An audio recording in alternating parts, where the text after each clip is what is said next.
pour déclencher la colère des étudiants.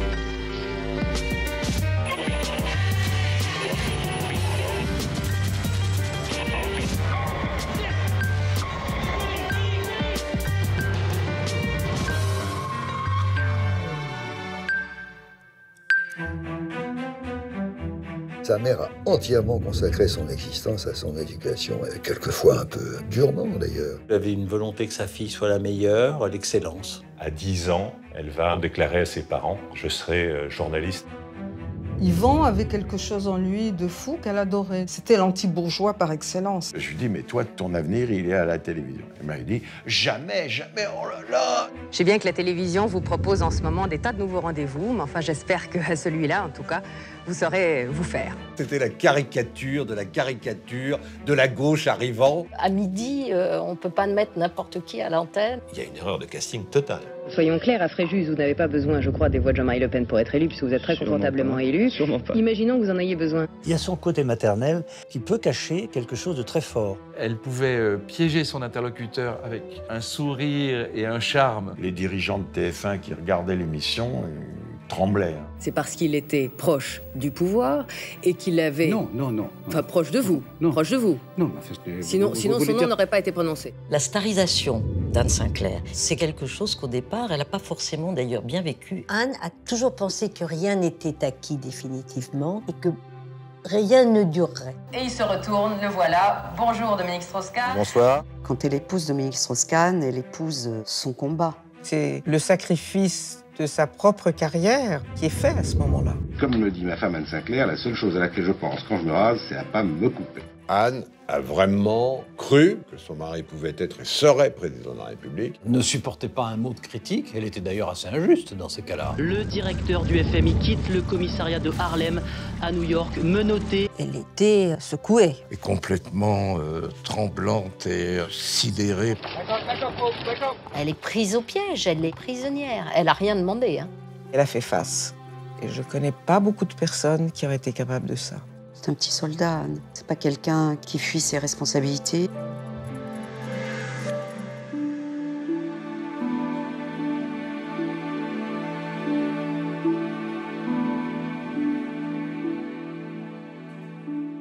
Bonsoir. Elle a d'abord été longtemps admirée pour son talent. L'histoire d'une femme libre qui a su conquérir le sommet de sa profession. Et puis il y a eu l'amour. Un homme pas une star de la politique au départ, un homme qui va gravir les échelons. Elle décidera alors de s'effacer. Fini l'ascension individuelle, voici venu le temps où elle devient Madame Strauss-Kahn. Elle prend alors un risque, celui de l'abandon de soi. Mais savait-elle que tout cela pouvait à terme être à ce point dangereux, toxique? Non, bien sûr. Elle connaissait la violence, les perfidies, les trahisons potentielles de la politique. Mais elle voulait, et c'est bien naturel, ignorer celle de l'amour. C'est au moment où certains voyaient déjà Anne Sinclair en future première dame qu'en seulement quelques heures, son destin a basculé en même temps que celui de son époux. Alors les questions viendront très vite. Comment a-t-elle traversé cette affaire, ce chaos, cette traque? Il y a eu les images, celles d'une femme digne, pudique. Mais que se passait-il après, dans le huis clos de sa vie? Enfin, la question que tout le monde s'est posée un jour. Que savait-elle vraiment de lui? Pour la première fois, Anne Sinclair va parler, réagir, aborder l'inexpliqué qui est peut-être aussi l'inexplicable. Elle sera avec moi à l'issue du document qui va revenir ce soir sur le roman de sa vie, sur le roman de ses vies. Alors tentons d'abord de remonter le fil du temps pour mieux comprendre qui elle est, d'où lui vient cette force de caractère qui lui a permis de tenir debout et d'affronter cette incroyable tempête judiciaire et médiatique. Elle le dit elle-même, à New York en mai 2011, le chaos de la réalité a trébuché sur les souvenirs sucrés de l'enfance.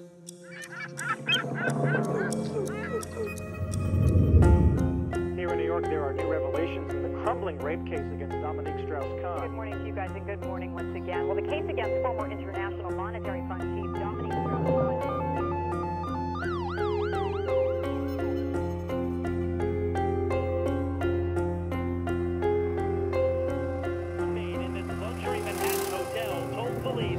Strauss-Kahn sexually assaulted her twice in his room. New York, qui était une Madeleine de Proust pour elle, va devenir un souvenir épouvantable. Elle se retrouve prisonnière à New York, où elle est née. Il y a une part de son âme qui est là-bas, à New York, chez ses grands-parents. Et c'était la neige à Central Park, c'était la luge, c'était quantité de choses.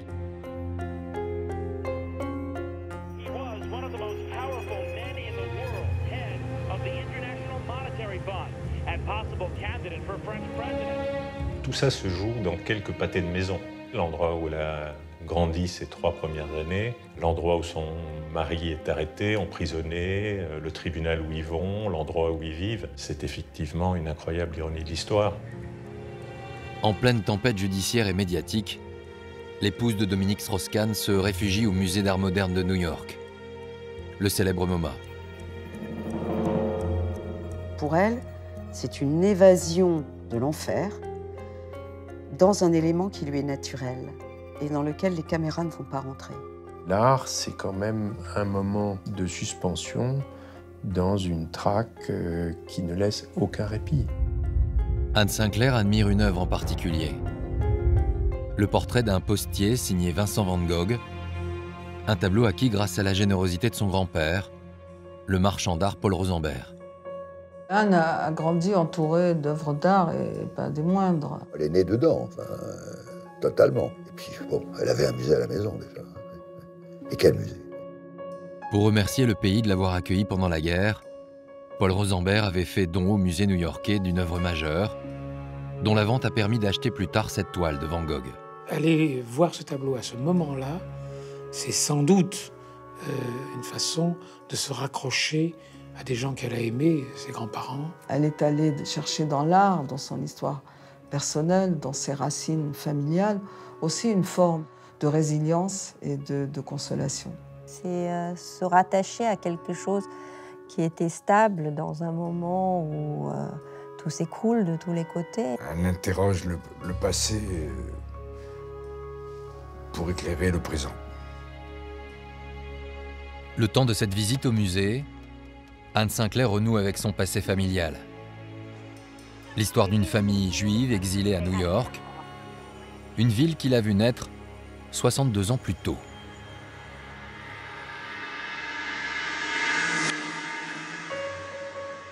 Tout commence en effet ici, le 15 juillet 1948, lorsqu'un homme vient déclarer la naissance de sa fille au consulat de France, situé dans le prestigieux immeuble du Rockefeller Center.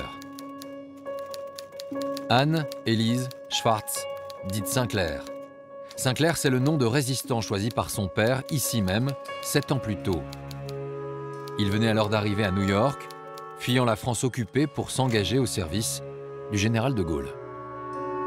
Beaucoup de Juifs ont changé de nom pendant la guerre pour des raisons de survie. Pour ne pas mettre en danger les familles restées à Paris, on demandait aux engagés, aux volontaires, de se choisir un nom de guerre. Et donc il a ouvert le bottin de téléphone à la lettre S, et donc il a choisi Sinclair. Devenu sous-officier des forces françaises libres, Robert Sinclair est envoyé au Proche-Orient.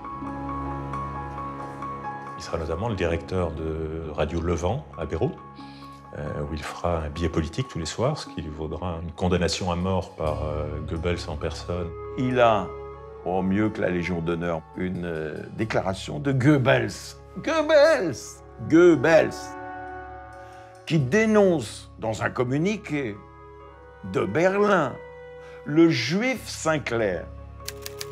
Sur l'acte de naissance, on lit également le nom de sa mère, Micheline Rosenberg, juive française exilée, qui, comme Robert Sinclair, a fait très tôt le choix de l'engagement. Micheline est à New York, et qu'est-ce qu'elle fait à New York? Eh bien, son énergie, elle va la consacrer à un comité des Français libres. Micheline, c'est la France libre. Et c'est au lendemain de la guerre que Micheline Rosenberg et Robert Sinclair se rencontrent à New York et entament une relation. Ils ont mangé les fruits de la résistance, de la rébellion, de l'indépendance française, de la lutte contre le fascisme, et ils ont une fille. Et c'est Anne. Anne, qui ne s'appellera pas longtemps Schwartz, dite Sinclair. Un an après sa naissance, comme en atteste ce journal officiel, ses parents choisissent définitivement le patronyme Sinclair. Ça ne veut pas dire un rejet de leur identité, l'appartenance, mais il faut voir ça dans le contexte terrible des traumatismes de l'antisémitisme. Puis il y avait aussi cette idée, vous savez, que après tout, et si ça recommençait? Si un jour ça recommençait? L'enfance d'Anne Sinclair se déroule à l'abri de cette inquiétude dans un univers privilégié. En 1951, à l'âge de 3 ans, la petite fille quitte New York. Ses parents ont choisi de rentrer vivre à Paris. Je suis une fille unique, ce qui veut dire que c'est à la fois extrêmement gratifiant et aussi extrêmement lourd parce qu'on représente tout pour ses parents. Les années passent et au printemps 1958, Anne a désormais 10 ans. Elle poursuit sa scolarité au cours Atmer, où ses parents l'ont inscrite dès leur arrivée en France. C'était une école privée laïque, mais ce qu'on appelle une très bonne école, avec un très bon niveau. Une école d'élite qui prévoit un dispositif particulier. Le cours Atmer se distinguait par cette méthode assez stupéfiante, c'est-à-dire qu'on mettait les enfants autour d'une table, le maître ou la maîtresse au bout, et les parents, les mères, étaient derrière nous. C'était très impressionnant de répondre aux questions des professeurs avec le regard des mères derrière, inquisiteurs. Elles sont là pour vérifier, puis aussi pour stimuler, nous pousser un peu comme des chevaux de course. Donc c'était la compétition surveillée. Et c'était terrible, parce qu'il y avait une pression sur chacun ou chacune de ces enfants qui était épouvantable. Micheline Sinclair est particulièrement investie dans l'éducation de sa fille. Et elle nourrit de grandes ambitions pour elle. Elle a le temps pour s'occuper de sa fille, de leur fille unique. Elle veille à ce que tout soit bien fait, elle veille à ce que les devoirs soient faits. Elle est un peu le contrôleur. Sa mère a entièrement consacré son existence à son éducation et à son enfant. Quelquefois un peu durement d'ailleurs. Elle avait une volonté que sa fille soit la meilleure, l'excellence. Donc c'était pas forcément facile pour Anne, mais comme c'était une bonne nature, ça fonctionnait. Anne Sinclair sait être à la hauteur de l'exigence maternelle, comme en témoignent les félicitations de ses professeurs sur ses bulletins trimestriels.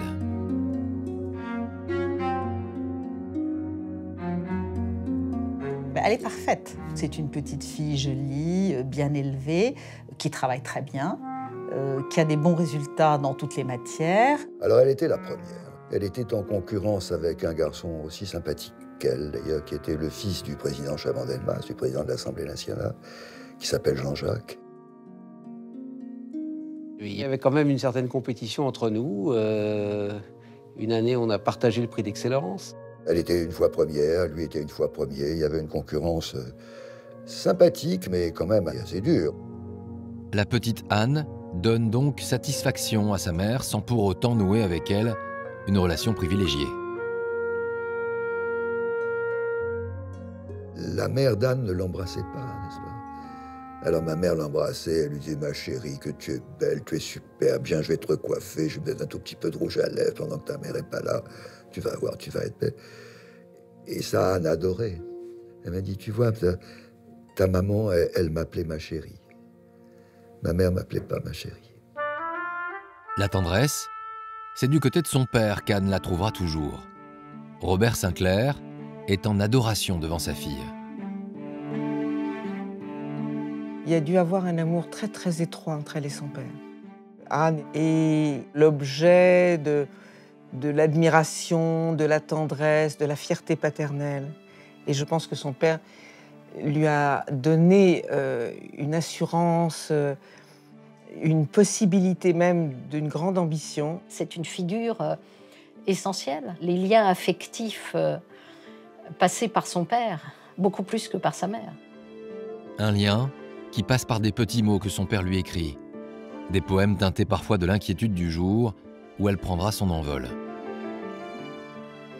J'espère que celui que tu auras choisi et ne sais pas encore qu'il sera ton mari t'apportera la joie. Mais tu n'oublieras pas qu'il est bon et marrant de dire « c'est comme papa ».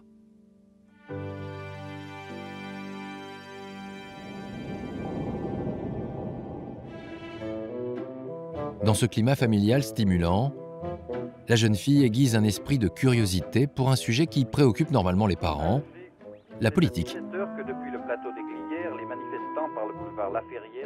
Elle pose des questions, elle essaye de comprendre. Elle va, parce qu'elle est très curieuse, elle a un esprit très très curieux, Anne, elle va demander à sa mère. Et sa mère va lui expliquer. Elle va lui expliquer parce que Micheline et Robert Schwartz sont également des gens qui ont une culture politique et ont des options politiques, et notamment l'antigaullisme.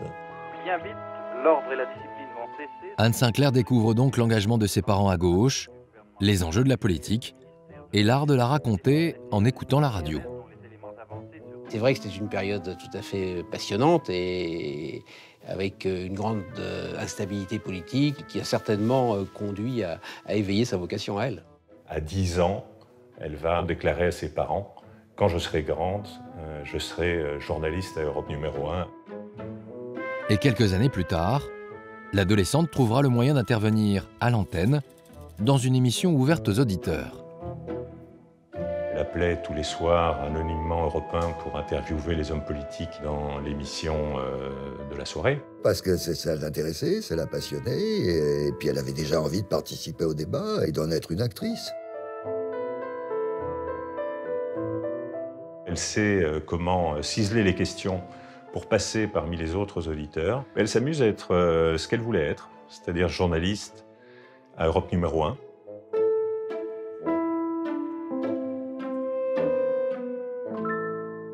Journaliste à Europe numéro 1, l'adolescente a déjà une idée très précise de ce qu'elle veut faire de sa vie. Un projet bien à elle, un choix jugé étonnant par ses parents, mais qu'ils ne chercheront pas à contrarier, et les années ne vont en rien entamer sa détermination. Anne Sinclair va se donner les moyens de son ambition, elle obtient son diplôme à Sciences Po, et peu de temps après, décroche un entretien dans la radio qu'elle convoite depuis longtemps. Elle a alors 24 ans. Ce jour de septembre 1972, Anne Sinclair a un rendez-vous important avec Jean Gorini, le directeur de l'information d'Europe numéro 1. C'était un homme formidable, extraordinaire, un vrai patron de presse, petit, des moustaches, très militaire d'allure. Il avait 2-3 petits défauts, dont celui d'avoir décrété que les voix féminines n'étaient pas faites pour faire de la radio, en tous les cas de l'information à la radio. À Europe 1, il n'y a pas de femme à l'antenne. Un détail qui n'entame en rien la détermination de la jeune femme. Cette rencontre avec Gorini est absolument fondamentale et qu'elle était prête à n'importe quel boulot. Et elle lui dit « Mais depuis mes 10 ans, j'en rêve, offrez-moi quelque chose. » Et il dit 1, vous avez des diplômes, 2, vous êtes jolie fille, 3, j'ai pas l'intention de vous mettre là avec mes voyous, mes chenapans, allez ailleurs, quoi, partez. Elle a trouvé une très bonne réponse en se levant et en disant bon, moi, très bien, puisque je fais pas l'affaire, je continuerai à intervenir sur vos ondes dans les émissions du soir. Il lui a dit attendez, venez voir, asseyez-vous. Elle se débrouille pour arriver là où elle veut arriver. Elle passe en force, elle est très tenace. Une ténacité qui va payer ce jour-là. Le directeur de l'information lui propose alors un stage à la radio pendant quelques mois. Anne Sinclair vient de mettre un pied dans la radio qu'elle convoitait. À chaque fois que je me suis retrouvée dans des situations, j'ai eu envie d'être perfectionniste. Au fond, de continuer à être la bonne élève qui réussit à passer l'examen. Et la jeune stagiaire va très vite se faire une place dans la rédaction. Au point d'être promue, en quelques mois, assistante du journaliste en charge de l'interview politique du soir. C'était beaucoup plus qu'une assistante. Elle était en fait coproductrice dans le choix des invités, dans le choix des thèmes, dans les questions. Elle a été formidablement subtile et elle a su dépasser cette misogynie un peu ambiante. Et puis surtout, elle était très compétente. Elle avait un très bon contact avec les gens. Elle avait une vision très politique des choses. Petit à petit, elle va devenir cette journaliste politique, au point que Étienne Moujotte va dire elle était devenue mon égale, sauf qu'elle n'entrait pas dans le studio au moment de l'interview. À 26 ans, Anne Sinclair atteint enfin le but qu'elle s'était fixé. Le jour où elle a eu sa carte de presse, elle est venue me la montrer. Je suis le premier à qui elle m'a dit « J'ai ma carte de presse ». Pour elle, c'était le symbole absolu. Tu te rends compte, j'ai une carte de presse. Ça y est, je suis enfin journaliste. Celui à qui la nouvelle journaliste vient de montrer sa carte professionnelle, c'est Yvan Levaille, son voisin de bureau, l'une des plus grandes signatures de la radio.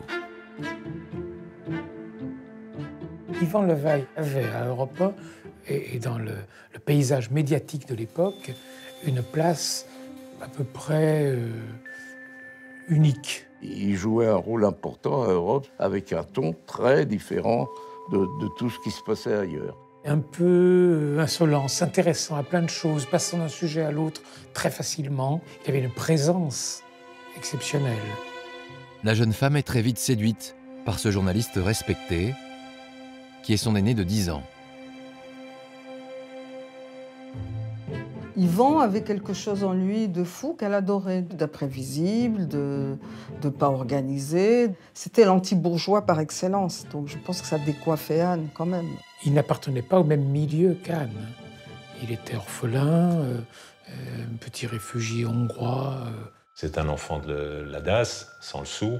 Anne a dû être assez fascinée par le parcours d'Yvan Levaille, ses origines, son arrivée en France, son combat pour être journaliste et son talent. Mais Anne Sinclair, à l'époque, est déjà fiancée avec un garçon plus proche de son milieu familial. Son fiancé, qui était un jeune homme bien sous tout rapport. Mais il me paraissait très sage par rapport à elle, qui était en fusion, passionné. Il est peut-être un peu trop bourgeois, peut-être une famille un peu trop à droite, un peu trop avenue d'Iéna, un peu trop beau quartier. La jeune femme est promise à un autre homme, et de son côté, Yvan Levaille n'est pas libre non plus. J'étais marié, j'avais un enfant, j'étais rangé les voitures. Mais là, je me suis dit, mais mon Dieu, comment peut-on être aussi belle aujourd'hui? C'est une provocation. Le côté brune aux yeux bleus, mais vraiment d'une beauté incroyable. Alors, la relation entre les deux journalistes reste secrète durant quelque temps, jusqu'à ce qu'il devienne impossible de la dissimuler. Quand un matin, elle m'a appelé en me disant « J'ai quelque chose de très important à te dire », je l'ai devancée, je lui ai dit « Oui, tu sors avec Yvan Levaille », voilà. La première fois que Yvan Levaille l'a amené à mon bureau, j'ai tout de suite compris qu'il s'agissait de quelque chose de sérieux. Quelque chose de sérieux dont elle doit maintenant parler à son père. Il avait un jugement sur les jeunes gens qui voyaient sa fille évident. Et il y en a pour qui ça a été fatal très vite. C'est-à-dire que sa fille, qui l'admirait beaucoup, l'écoutait beaucoup aussi. Il était plutôt enchanté quand Yvan Levaille a débarqué dans sa vie et m'a dit cette phrase dont je me souviens « Enfin, ma fille va s'amuser ». Donc, j'ai vu que là, c'était un père génial. Aux côtés d'Yvan Levaille, l'ascension de la jeune journaliste va prendre de l'ampleur. 3 ans après son entrée à la radio, elle se voit confier une petite interview quotidienne. Elle ne néglige rien. 5 minutes d'interview, c'est 6 heures de travail, de notes, d'études, de réflexion. C'est une bûcheuse, quoi. Lundi toujours, 18h15, Jean-Jacques Savant-Schreiber est aux mains d'Anne Sinclair. C'est l'heure du confessionnal. Beaucoup d'articles qui vous sont consacrés insistent non pas toujours sur votre côté déraisonnable, dont vous parliez tout à l'heure, mais aussi sur votre côté sérieux. Et pas seulement sérieux dans les actions que vous menez, mais aussi dans l'image que vous donnez de vous-même. On s'est aperçu qu'elle avait une jolie voix. Et donc, elle a pu s'approcher du micro. Et s'approchant du micro, elle y est restée. Et il y a un homme qui l'a remarqué. Cet homme, journaliste dans la même radio, c'est Bernard Pivot. Il va lui proposer d'intervenir dans une émission de télé consacrée aux femmes en questionnant des misogynes notoires. Ce qui était intéressant, c'est que le challenge, comme on dit aujourd'hui, lui plaisait. c'était un challenge qui valait le coup. Je lui dis, ce serait intéressant que vous les questionniez, que vous les passiez un petit peu au feu de vos questions. Mais je lui ai laissé carte blanche, hein. C'est pas moi qui lui ai indiqué quelles questions il fallait poser. Anne était à ce moment-là suffisamment sûre d'elle, tout en se mettant toujours un petit peu en question, mais pour accepter un exercice comme ça, il fallait qu'elle fasse ses preuves. Je vous propose d'écouter un autre fiefé miso de la politique. Celui-là, il s'agit d'Alexandre Sanguinetti. Il est interviewé par Anne Sinclair. Voici donc Alexandre Sanguinetti. Vous m'avez dit les femmes, c'est un sujet détestable, c'est vrai? Mais non, c'est pas un sujet détestable. Dans les sociétés européennes, il y a longtemps qu'il est réglé. Pour la première fois, les téléspectateurs découvrent le visage de celle qui était jusqu'à présent une voix de la radio. Elle est très belle à l'image. Une télégénie inouïe. Vous savez, quand on lit la littérature à travers les siècles, on constate que les hommes sont plus souvent victimes que bourreaux. Ah oui? Oh oui. Vous avez des exemples? Plein, disait Balzac. Oui, c'est la littérature. Il y avait sûrement une gêne pour les interviewer face à une jeune femme à l'aise, alerte. Se retrouver devant des misogynes patentés, ça devait un peu l'amuser. Et même poser les questions, provoquer, etc., c'était quelque chose qui pouvait faire partie de sa personnalité. Oui. Dans l'histoire, les hommes ont été plus fréquemment victimes des femmes? Ah oui, il n'y a pas d'un doute, car les femmes ont, par les procédés qui leur appartiennent, dominé les hommes beaucoup plus souvent que les hommes n'ont dominé les femmes. Elle a très bien rempli sa mission. Des questions courtes, brève et bien envoyée. Donc tout Anne Sinclair est déjà dans ses interviews. Je lui dis, mais toi, ton avenir, il est à la télévision. Il m'a dit, jamais, jamais, oh là là, toi. Il y avait ce côté, cette timidité naturelle.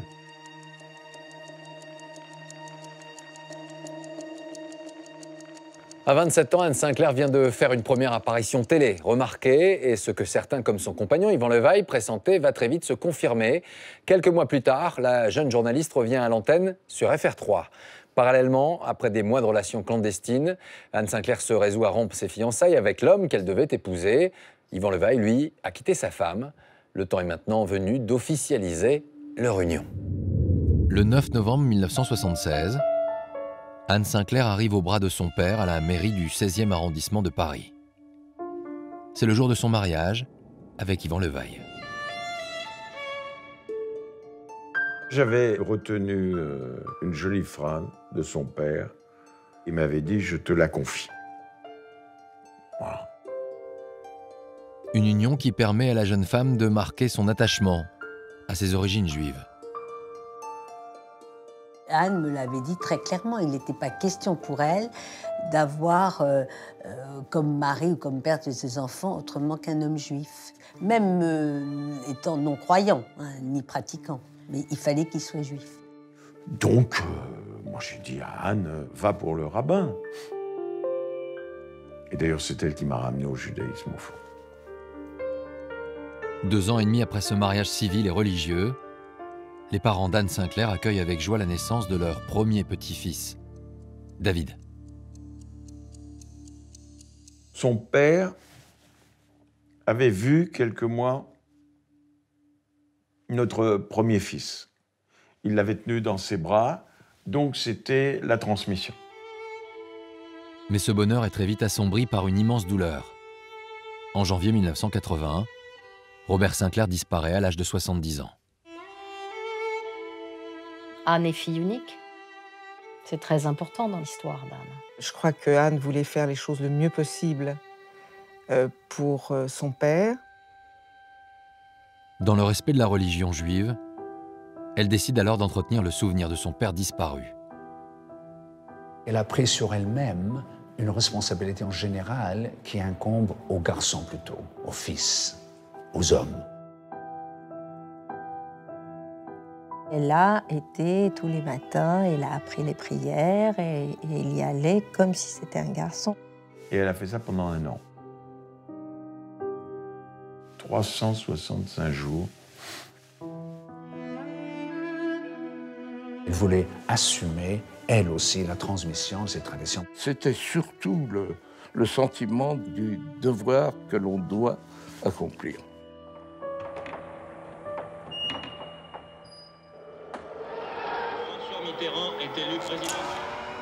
Je suis journaliste, j'ai donc fréquenté un petit peu le pouvoir, les hommes de pouvoir, c'est mon métier. Quant à dire que je suis la femme d'un parti, je crois que je ne serai jamais, mais alors voilà, jamais adhérente à un parti politique. Avec le sentiment du devoir accompli, en janvier 1981, après 12 mois de deuil, la journaliste Anne Sinclair s'apprête à prendre un autre engagement, et cela à quelques semaines de l'élection présidentielle. Anne pensait comme moi, on ne va pas vivre toute notre vie sans une alternance politique. Il faut que le pouvoir change de main quand même, que les classes au pouvoir laissent la place aux autres. Elle est pour le Parti socialiste, elle est pour le premier secrétaire du Parti socialiste, elle est pour Mitterrand, il n'y a aucun doute, profondément. Et lorsque le candidat socialiste est qualifié pour le second tour, les équipes de François Mitterrand vont alors faire appel à la journaliste d'Antenne 2.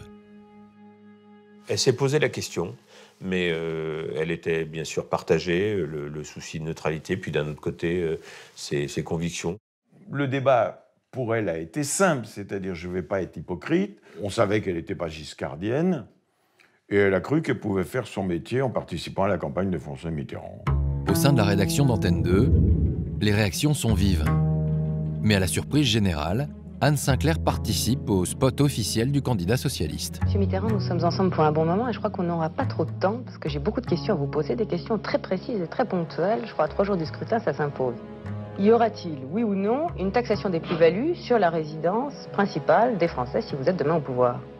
Non. Mensonge.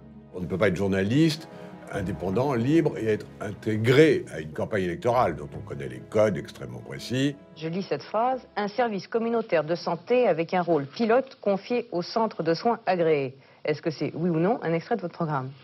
Mensonge, mensonge supplémentaire, encore un mensonge. Et nous n'en sommes qu'au 5e, je pense. Interroger quand il s'agit de la campagne officielle, c'est prendre une position. Tous ceux qui interrogeaient un des candidats prenaient une position, donc elle prenait une position. 3 jours plus tard, le 10 mai, Anne Sinclair et son mari sont en route pour la ville de Château-Chinon, où ils s'apprêtent à vivre les résultats au plus près du candidat. Elle était d'un pessimisme achevé. Elle avait eu Elisabeth Badinter au téléphone qui avait dit « ça vote beaucoup, Mitterrand va être battu ». Et entre Saulieu et Château-Chinon, il restait 30 km à faire. Je crois lui avoir intimé le silence en disant « bon, ben maintenant ça va, tu vas pas me casser le moral, on va avoir François Mitterrand président de la République ». Elle n'y croyait pas. J'y croyais dur comme fer. Vers 18h, à l'hôtel du Vieux-Morvan, le couple attend fébrilement les premières estimations au milieu des proches de François Mitterrand et de quelques confrères. Les derniers commentaires disaient que c'était impossible, que les gens qui allaient voter pour lui, soudainement, allaient s'arrêter et surtout voter Giscard. François Mitterrand affiche une étonnante décontraction ce soir-là. Et alors qu'il est en pleine conversation avec Anne Sinclair, Yvan Levaille et quelques journalistes, un conseiller lui glisse à l'oreille qu'il est élu. Mitterrand a dit très bien, et puis il a continué à parler de ce dont il parlait depuis un petit moment, c'était la pluviosité dans le Morvan. Et Yvan Levaille et Anne Sinclair écoutaient religieusement Mitterrand parler de la pluie et faire celui qui n'était pas concerné par la nouvelle qu'on lui donnait. François Mitterrand est élu président de la... Ce n'est qu'à 20h qu'Anne Sinclair prend réellement la mesure de cette victoire, celle du premier président de gauche de la Ve République. C'était un moment très émouvant pour elle. Pour la femme de gauche, pour la journaliste, c'était évidemment important. On vit l'histoire en marche. D'être auprès d'un président de la République, c'est au moment où il le devient et de pouvoir être dans son intimité dans les quelques minutes qui suivent. On s'en souviendra toute sa vie. La journaliste avait pris un risque en affichant publiquement ses convictions. Mais l'alternance politique va très vite lui offrir une nouvelle opportunité médiatique. Bonjour, eh bien, nouveau rendez-vous tous les jours sur ce plateau, en direct, sur TF1. Je sais bien que la télévision vous propose en ce moment des tas de nouveaux rendez-vous, mais enfin, j'espère qu'à celui-là, en tout cas, vous saurez vous faire. 8 mois après l'élection de François Mitterrand, Anne Sinclair se voit confier l'émission de la mi-journée sur la première chaîne, une tranche horaire jusqu'ici animée par Daniel Gilbert, emblème des années Giscard. On est passé d'une émission très populaire, très grand public, Giscard, accordéon, etc., à une émission beaucoup plus intello. On a pensé comme étant Anne qui incarnait la culture, l'intelligence. On allait, je sais pas, cultiver le peuple. Le plaisir, c'est le crayon et le papier blanc. Ou bien alors la contrainte, c'est la plume et l'encre. C'est une autre forme de contrainte. Tout est contrainte et tout est plaisir. Bon, bah c'est bien de parier à la fois la contrainte et les plaisirs, ou les contraintes et le plaisir. C'était la caricature de la gauche arrivant et prenant possession de la télévision. À midi, on ne peut pas mettre n'importe qui à l'antenne et c'est pas un moment, disons, très intellectuel. Il y a une erreur de casting totale, mais totale. Son profil n'était pas le bon. Une erreur de casting et à la clé, une audience très faible.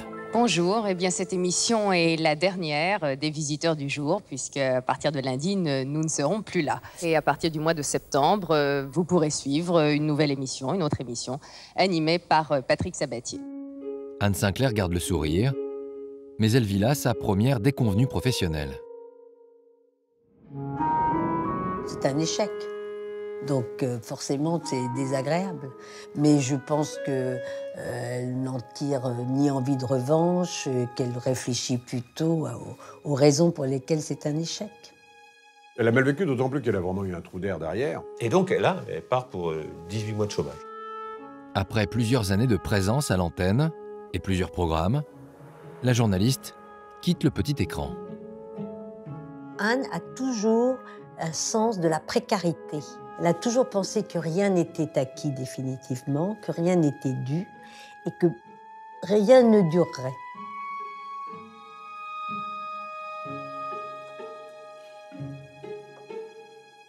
À l'été 1984, après 18 mois de chômage, Laurent Fabius fait une proposition à Anne Sinclair. Cet ancien camarade de Sciences Po, devenu Premier ministre, lui offre la communication de Matignon, mais elle refuse, car elle veut rester journaliste. Quelques semaines plus tard, la chaîne sur laquelle elle avait connu des débuts difficiles lui offre une nouvelle chance, reprendre un rendez-vous d'information créé 3 ans plus tôt par 2 journalistes, une tranche d'1 heure, en direct, tous les dimanches soirs.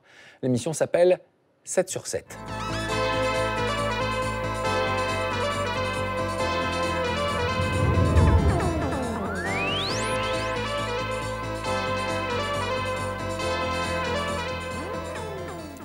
Bonsoir, j'ai invité ce soir un homme politique qui monte. Il lui a suffi d'aller prendre un verre cet été à Brégançon avec le président Mitterrand pour se retrouver immédiatement à la une de tous les journaux. Bonsoir François Léotard. Bonsoir.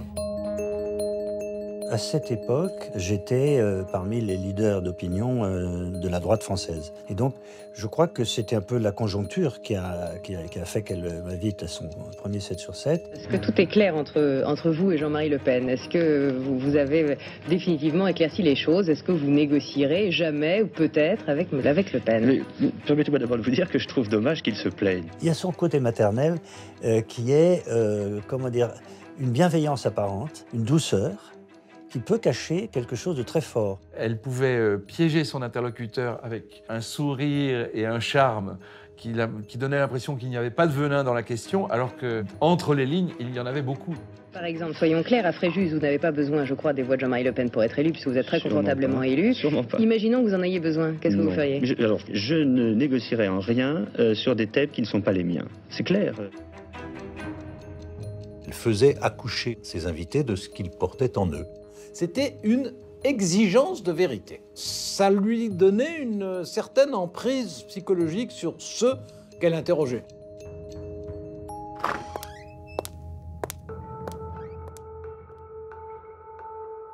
Moi, il me disait, alors là, j'étais pas trop péronnelle. En gros, j'étais pas trop arrogante et tout. Comment la perçoit-on? Comment est passée l'émission?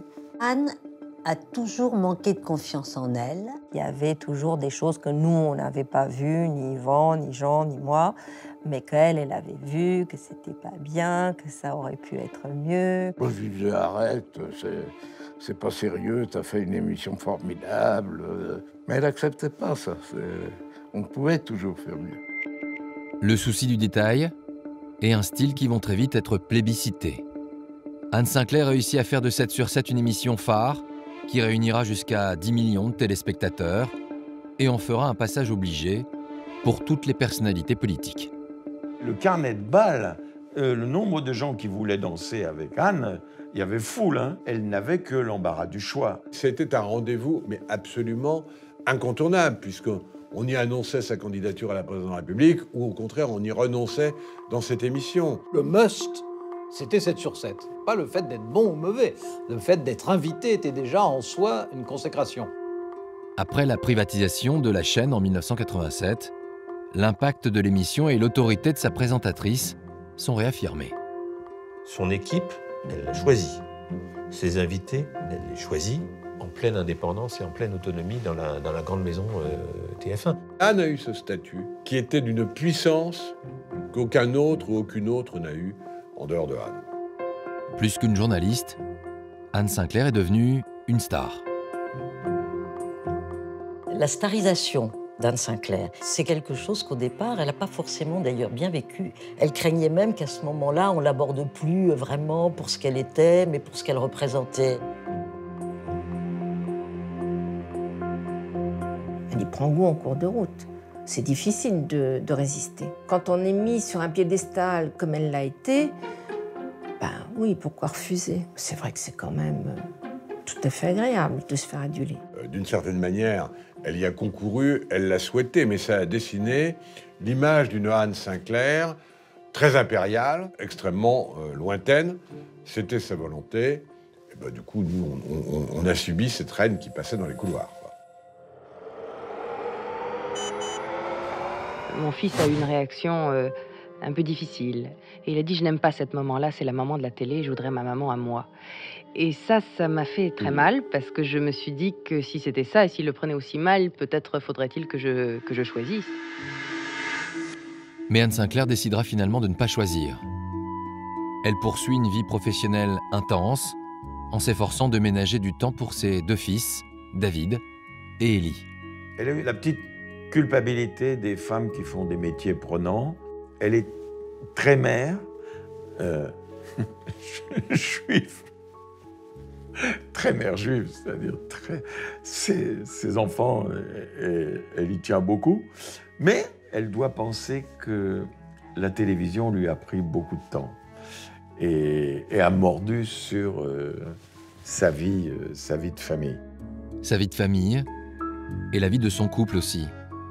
Car à l'automne 1987, Yvan Levaille est nommé à la tête d'un grand quotidien marseillais. C'était une époque où je me suis demandé si j'étais marseillais ou parisien. Entre Marseille et Paris, il y avait quand même 900 kilomètres. Ça fait beaucoup. Yvan rentrait le week-end et Anne travaillait d'arrache-pied le week-end. Anne disparaissait le week-end. Donc voilà, il n'y avait plus de vie de couple du tout.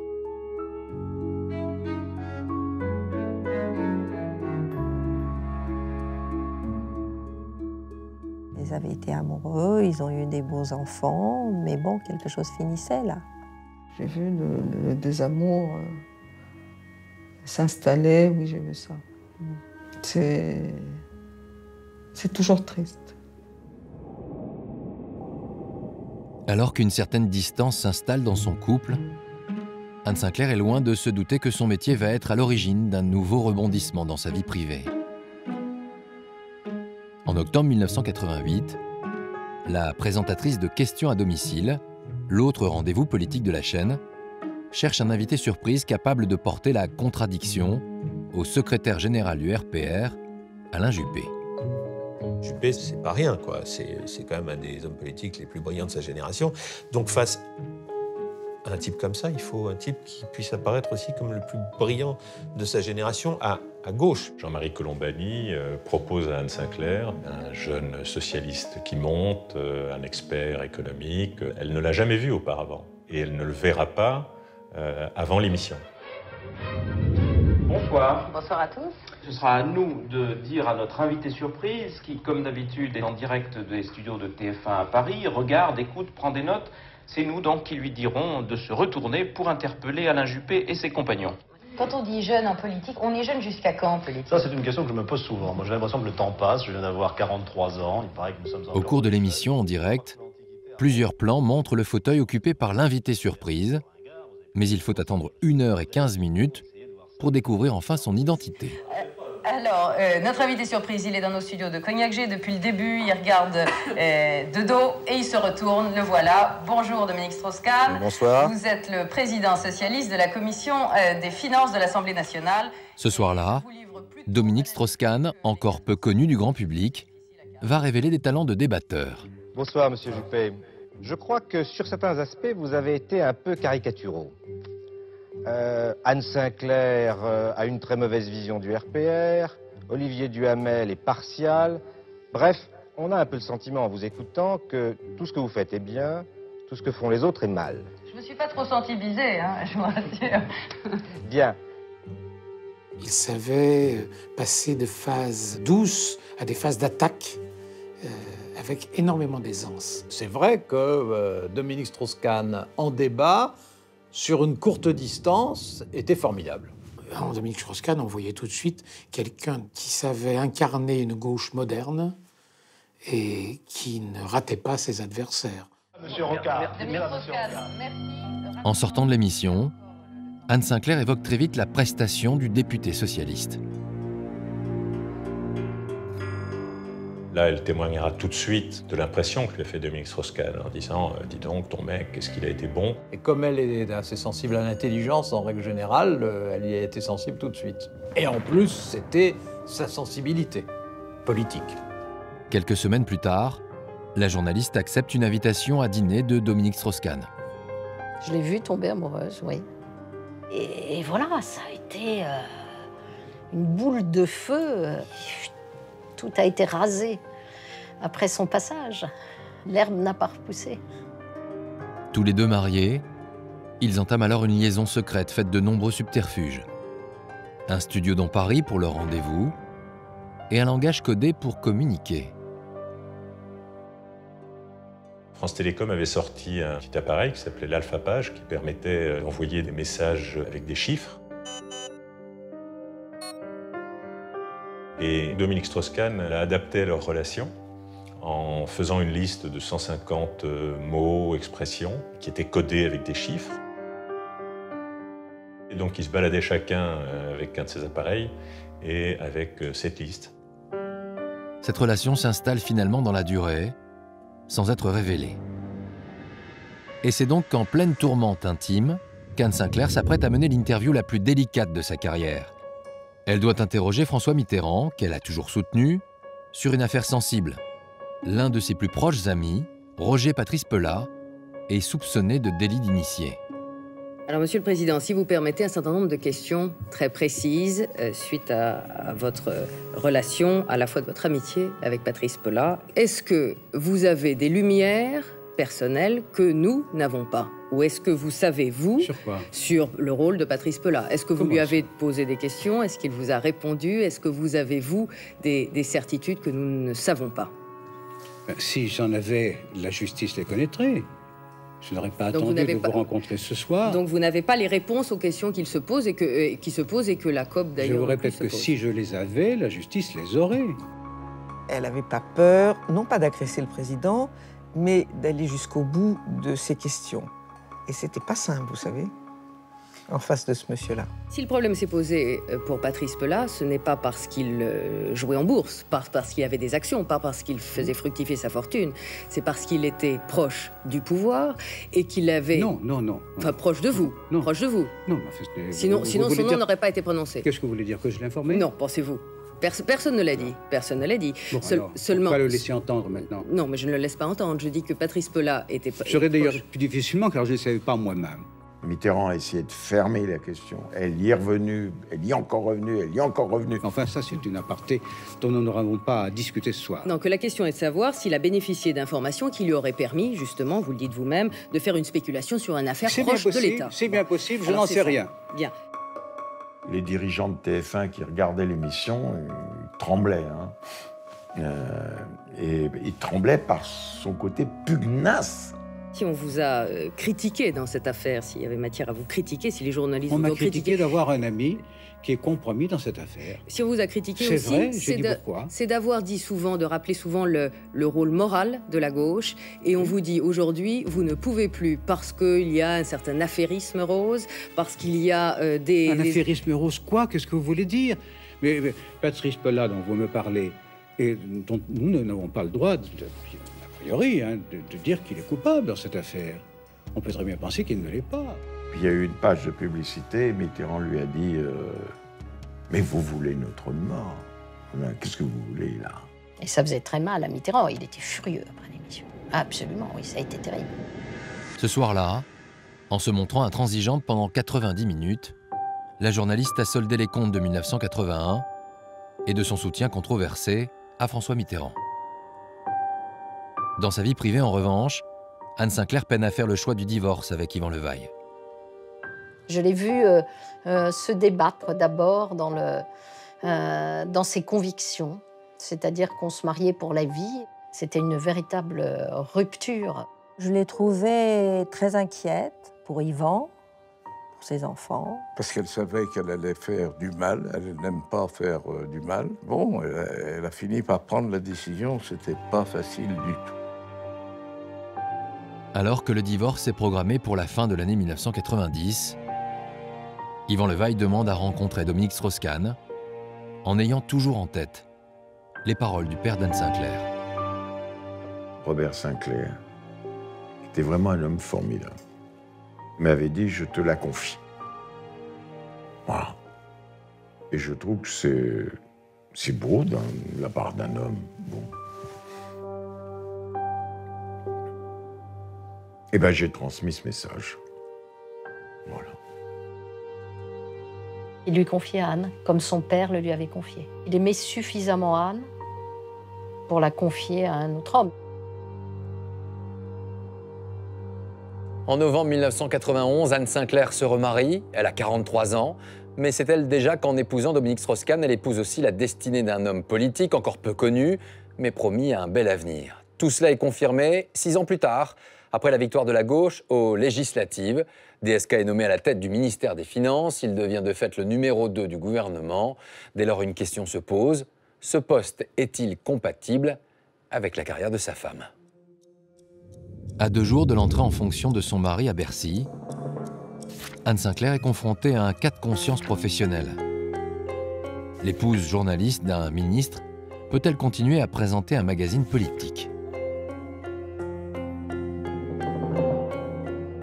C'est une sorte d'évidence pour elle que, compte tenu de la nature des fonctions auxquelles Dominique Strauss-Kahn accède, un des piliers du gouvernement de Lionel Jospin, elle ne peut plus interroger un responsable politique de gauche ou de droite sans que, immédiatement, il y ait une interrogation, une forme de suspicion.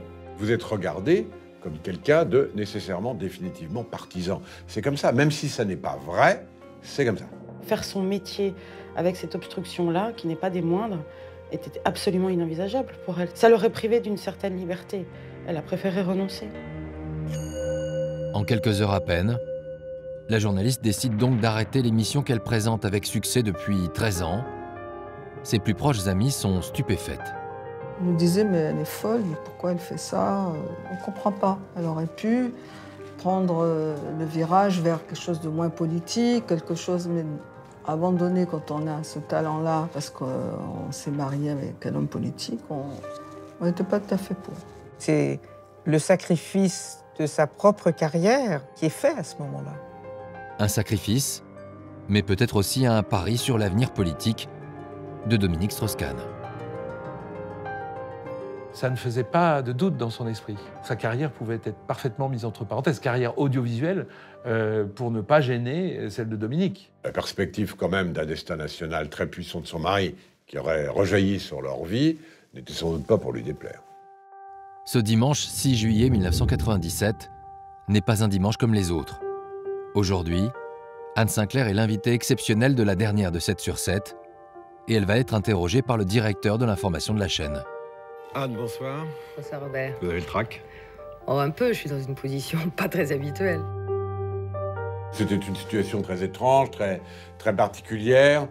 À la fois prendre sa place, la voir comme invitée, on se demandait ce que ça allait donner à l'antenne, s'il n'y avait pas un côté quand même un peu exhibitionniste dans tout ça. On n'était pas très à l'aise, ni l'un ni l'autre. On va égrener ces années 7 sur 7, 85, 97, 13 ans. 13 ans qui ont rythmé la vie politique, 13 ans qui ont aussi un peu rythmé la vie des familles, il faut bien le dire. La vie des foyers, après tout, Elle s'est rendue compte qu'elle était sur ce plateau, dans ce décor, pour les quelques minutes qui restaient à l'émission. Et je pense que plus ces minutes passaient, plus l'émotion montait. Bon, bah moi, je me retire sur la pointe des pieds et je vous laisse conclure toute seule. Oui, c'est moi qui conclue. C'est votre émission, vous l'avez fait pendant 13 ans à cette heure-ci, donc vous le ferez toute seule ce soir. Bonsoir. Merci beaucoup Robert, en tout cas. Bah oui, c'est fini. Je suis un peu émue de rendre l'antenne parce que ce furent 13 années de passion et 13 années de liberté, vous venez de le voir.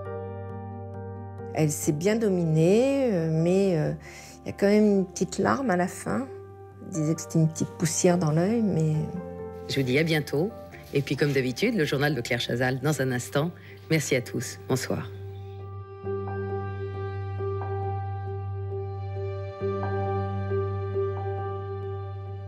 C'était toute une période qui finissait. La connaissant, c'est pas possible qu'elle soit pas émue. Ça avait été un moment, plus qu'un moment, des années, une décennie d'extraordinaire lumière, d'extraordinaire notoriété.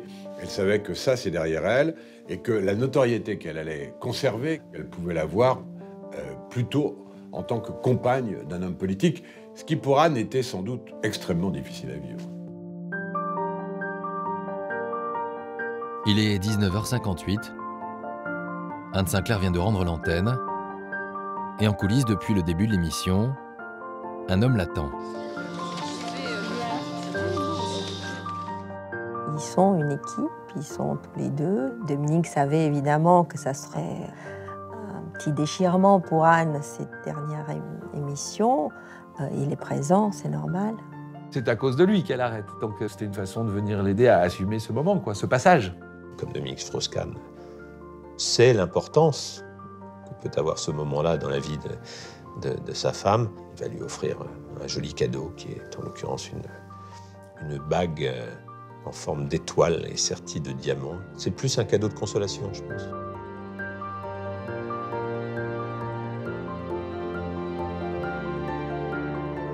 Ma démission. Il y aurait eu une sorte d'indécence à vouloir à la fois continuer à poser des questions, y compris insolentes, ou en tout cas sans complaisance à mes invités, et en même temps être la femme du ministre.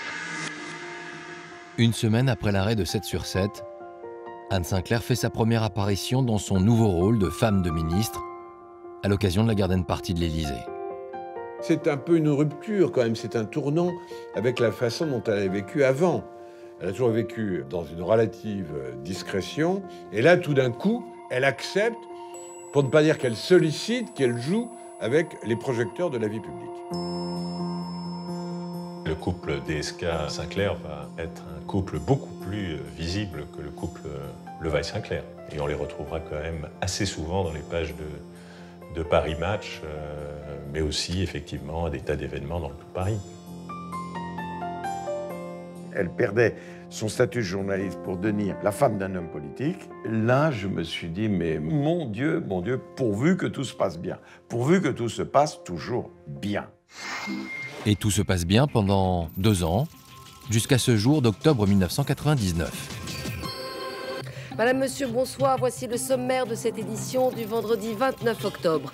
Dominique Strauss-Kahn, le ministre de l'économie, rattrapé par l'affaire de l'AMNEF. Le juge ordonne un complément d'enquête le concernant. Dominique Strauss-Kahn est soupçonné d'avoir indûment perçu 600 000 francs dans l'affaire dite de l'AMNEF.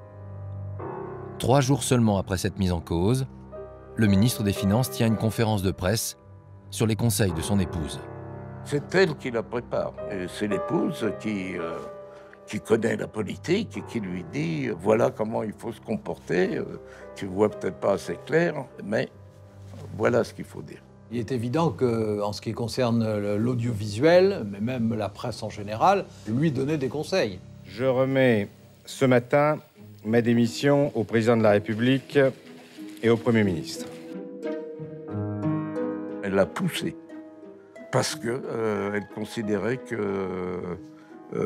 était anormal d'être ministre si on avait un problème juridique.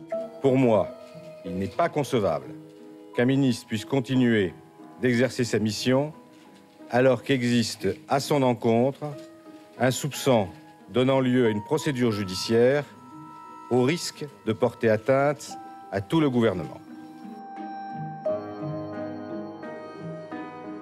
Quand Anne est à côté de Dominique, c'est à la fois la compagne, le soutien, le support et quelqu'un qui est là pour montrer que, quoi qu'il arrive, elle sera à ses côtés.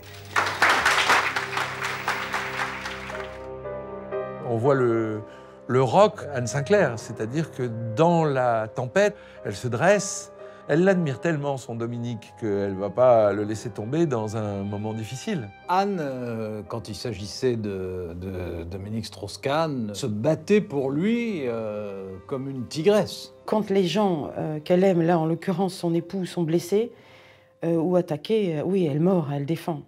Et elle le fait publiquement, et elle le fait sans ménagement, et elle ne se protège pas. Elle ne supportait pas un mot de critique, elle était d'ailleurs assez injuste dans ces cas-là, hein, y compris injuste avec ses confrères. Dominique Strauss-Kahn n'est plus ministre et Anne Sinclair n'est plus journaliste. Le couple retrouve du temps pour leur famille recomposée, leurs 6 enfants réunis. J'ai souvenir de Anne organisant le tour des États-Unis, chacun conduisant, elle et lui, un van pour pouvoir caser tous les enfants, les petits amis des enfants. Elle adorait, c'était quelque chose de totalement nouveau pour elle. Anne a toujours, malgré tout, été frustrée comme ça d'une tribu, d'une grande famille. Elle m'a toujours dit que ça lui avait manqué. C'était aussi un souhait qu'elle avait de créer un clan. Et donc, elle a pris les enfants de Dominique comme ses enfants. Et eux, entre eux, se sont sentis comme frères et sœurs. Un clan soudé autour d'Anne Sinclair qui va l'aider à surmonter une épreuve, celle qui avait fait les grandes heures de TF1 et dirigeait sa filiale Internet depuis son retrait de l'antenne et licenciée sur le champ. C'est la fin brutale d'une aventure professionnelle qui aura duré 17 ans.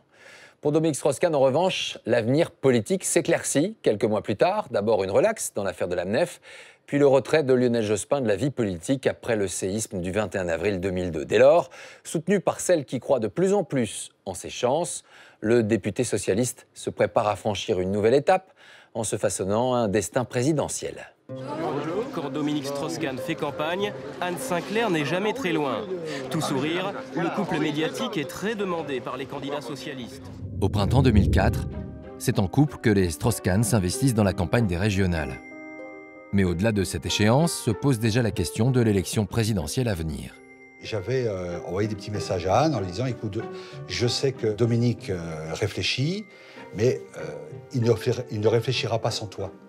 Et donc, si toi-même tu es convaincu qu'il est celui qui est le plus à même de porter nos couleurs à la future élection présidentielle, alors toi aussi, tu dois t'investir et toi aussi, tu dois le convaincre. » Dans le dialogue, y compris le dialogue politique, Anne avait du poids, elle a du poids, elle a toujours eu du poids. Lors des interviews, Dominique Strauss-Kahn d'ailleurs n'hésite pas à la citer. Ce jour-là, un auditeur lui demande s'il lui arrive lui aussi de penser à la présidentielle en se rasant. Je ne sais pas s'il est en ligne, Patrice. Il me demandait si je me suis rasé ce matin. Vous savez, c'est une bonne vieille question, maintenant qui va être une sorte de jingle dans la politique française. Oui, je me suis rasé ce matin, et comme me dit ma femme Anne Sinclair, la seule chose à laquelle je pense quand je me rase, c'est à pas me couper. Dominique Strauss-Kahn n'est pas encore candidat, mais Anne Sinclair a déjà conscience des obligations imposées par le statut de première dame. Un jour, elle me dit « Est-ce que tu me vois aller acheter mes soutiens-gorge dans un grand magasin avec un garde du corps derrière mon dos. Franchement. J'ai le souvenir de la phrase de Anne, tu me vois en Bernadette Chirac à l'Élysée, mais c'est mortel. En train de couper les rubans et de faire les fêtes patronales. Coquetterie ou réelle réserve, l'ex-journaliste politique sait parfaitement ce qu'implique la vie avec un homme politique de premier plan. Le but de tout homme politique qui a une certaine carrure et un grand charisme, comme Dominique, je veux dire, c'est de devenir un jour président de la République. Il ne faut pas rigoler, je veux dire, Anne, elle savait exactement là où elle mettait les pieds. C'est une femme entière. Donc, quand elle épouse Dominique Strauss-Kahn, elle épouse son combat. À partir du moment où elle a senti qu'il voulait le faire, elle a soutenu. Et elle était derrière lui, incontestablement.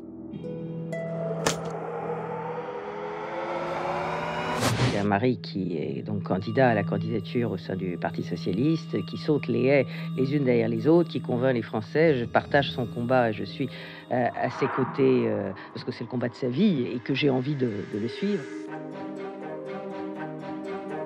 En mai 2006, à l'approche de la primaire socialiste, Anne Sinclair va dépasser son rôle de conseillère en participant au financement de la campagne de son mari. Ça, c'est sa générosité, c'est l'aide, c'est le côté « qu'est-ce que je peux apporter ?» Elle a mis tous ses moyens à sa disposition, financiers en tout cas, pour l'aider. Elle apporte l'immense fortune qui est la sienne, qui lui vient de son grand-père marchand d'art. Donc pour un homme politique comme Dominique Strauss-Kahn, ce n'est quand même pas négligeable. 4 jours avant le vote des militants, le candidat Strauss-Kahn tient son dernier grand meeting. Ce jour-là, Anne Sinclair continue de croire la victoire de son mari face à celle qui est devenue la favorite des sondages, Ségolène Royal. Qu'est-ce qui vous fait croire encore? Sa force de conviction et puis la foule qui est là, enthousiaste. Mais vraiment, je le trouve de meilleur en meilleur dans cette campagne. Anne a vraiment cru que son mari pouvait être et serait président de la République. Le jour du vote, le couple se montre particulièrement décontracté. Dans quelques heures, le Parti socialiste aura son candidat à l'élection présidentielle. Ségolène, Dominique. Seulement, en fin de journée, les premières tendances donnent clairement l'avantage à Ségolène Royal. Vous voulez toujours rien nous dire? Vous n'avez pas d'informations? Aucune, on va attendre. C'est plus tard? Oh oui, encore pour un moment. Hein. Ok, merci. Encore pour un moment. En réalité, Dominique Strauss-Kahn sait qu'il a perdu. Et le verdict est sans appel. Je suis très heureuse et je vis intensément ce moment de bonheur. Je mesure l'honneur qui m'est fait aujourd'hui par tous les militants. Ségolène Royal est désignée candidate avec 60% des suffrages, contre 20% pour Dominique Strauss-Kahn. C'est la déception, parce que malgré tout, quand on y va, c'est pour gagner. Surtout un couple comme ça, il n'y va pas pour perdre. La défaite de Dominique Strauss-Kahn, ça ouvre une interrogation quasi existentielle sur maintenant, qu'est-ce qu'on fait? Vous allez donc découvrir le visage de Nicolas Sarkozy, élu ce soir président de la République. Le 6 mai 2007, le soir même de la défaite de Ségolène Royal face à Nicolas Sarkozy, Dominique Strauss-Kahn se replace au centre du jeu politique à gauche et il pose déjà des jalons pour la suite. Qui doit faire cette rénovation à présent? C'est Ségolène Royal comme on vient de l'entendre ou c'est vous ou quelqu'un d'autre? Eh bien, la rénovation social-démocrate que j'ai initiée ne l'a pas encore emportée dans le Parti socialiste. Il faut maintenant mettre en œuvre ce renouveau. C'est la condition de l'espoir et moi, je suis disponible pour cela. Mais de nouvelles responsabilités vont bientôt le rendre indisponible. Nous sommes en septembre 2007. Bonsoir.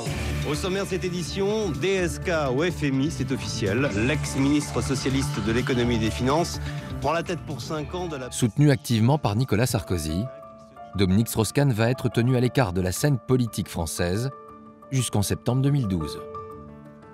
Ce poste est quand même un poste extraordinaire, au moins aussi important que d'être président de la République. Je veux dire, vous côtoyez les grands de ce monde, vous pesez sur le monde entier. De son côté, Anne Sinclair ne se montre pas particulièrement enthousiaste à l'idée de partir vivre aux États-Unis. C'est se séparer de tout ce qu'elle aime, Paris, ses enfants, ses amis. Elle en pleure, elle n'est pas contente, elle ne veut pas y aller, mais le devoir est là. Donc évidemment, elle ne va pas lui dire non. D'ailleurs, elle ne pourrait pas vivre avec l'idée qu'elle l'a empêchée d'avoir un tel poste. Au bout du bout, elle se dit, bon, c'est une chance formidable pour Dominique Strauss-Kahn, on verra, on y va. En novembre 2007, le couple s'installe dans la capitale des États-Unis. Loin de leur famille et de leurs amis, c'est une nouvelle vie qui commence. Ils vont se voir beaucoup plus qu'ils ne s'étaient jamais vus depuis leur mariage. C'est vrai qu'ils ont repris une vie de couple normale. Dans la journée, ou lors des déplacements de son mari, Anne Sinclair se retrouve seule dans cette maison d'un quartier résidentiel. Elle n'avait plus d'activité professionnelle directe et prenante. Et Anne s'ennuie. Anne s'ennuie mortellement. Au mois de janvier 2008, DSK s'absente quelques jours pour le Forum économique mondial de Davos. Et à son retour, il livre à son épouse une étonnante confession.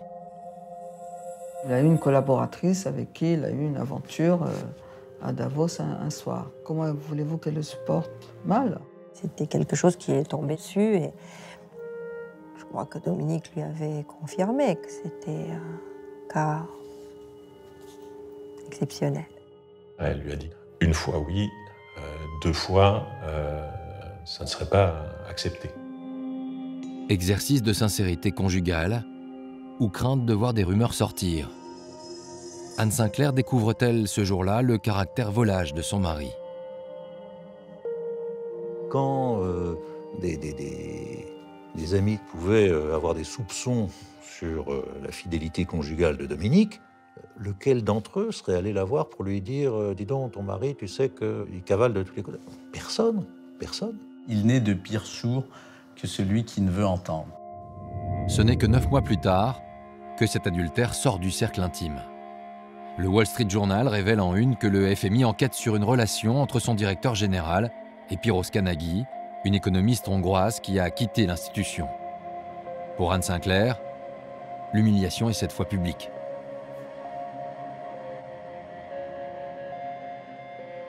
Révulsée, c'est même pas le mot. Elle vomit partout. Et elle est devenue la femme cocufiée publique, je veux dire.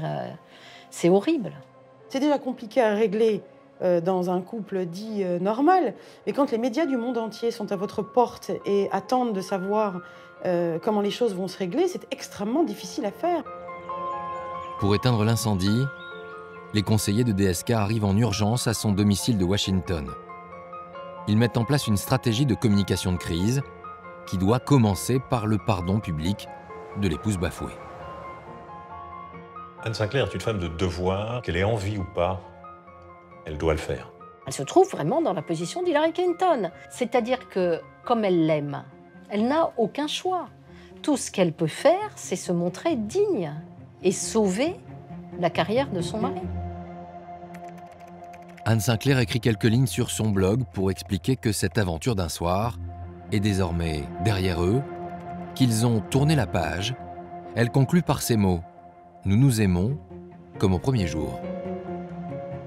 On s'aime comme au premier jour, à la fois est tellement naïf et charmant. D'un côté, ça ressemble à Anne, d'un autre, c'est un peu trop. Ça, c'est la phrase qui sentait un peu la com et qui ne ressemblait pas à Anne. Et en général, ce que dit Anne sonne juste. Et dès le lendemain, pour appuyer son pardon public, elle accepte de poser pour Paris Match, main dans la main avec son mari dans les rues de Washington, au nom une nouvelle fois de l'intérêt supérieur de Dominique Strauss-Kahn. Quelques jours plus tard, le patron du FMI est blanchi dans l'affaire Piros Kanagi. Une enquête interne évoque une grave erreur de jugement, mais conclut à une absence de harcèlement, de favoritisme ou de tout autre abus de pouvoir. DSK reste en poste, la vie du couple reprend son cours à Washington, Et en février 2011, Anne Sinclair fait savoir qu'elle ne veut pas de second mandat pour son mari à la tête du Fonds monétaire international. Une manière habile de signifier qu'il pourrait rentrer en France plus tôt que prévu. À un an de la prochaine élection présidentielle, Nicolas Sarkozy n'a qu'un adversaire en tête.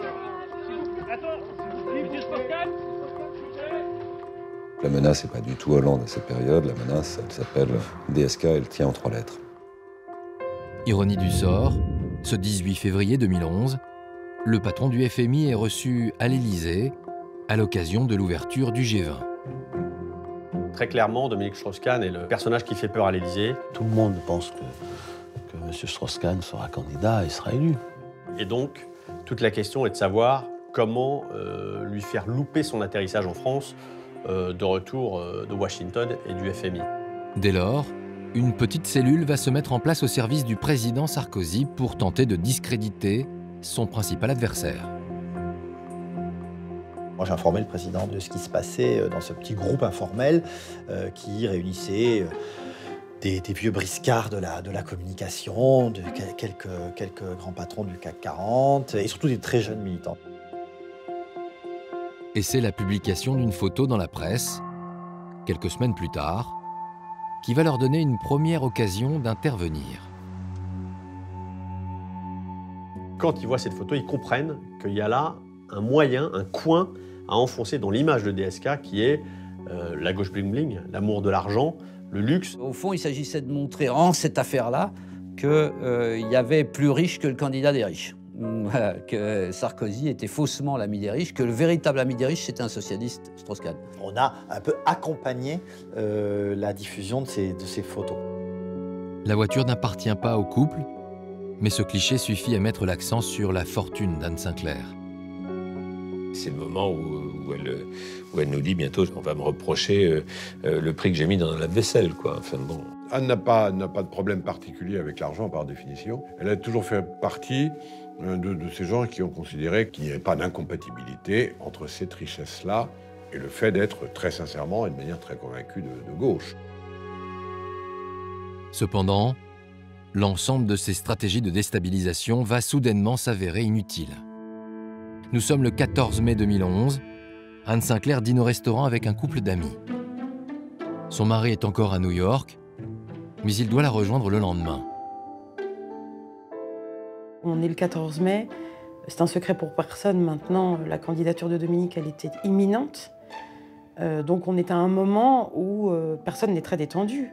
Pendant le dîner, elle reçoit un coup de téléphone de Dominique. Il avait vu sa fille, il allait vers l'aéroport.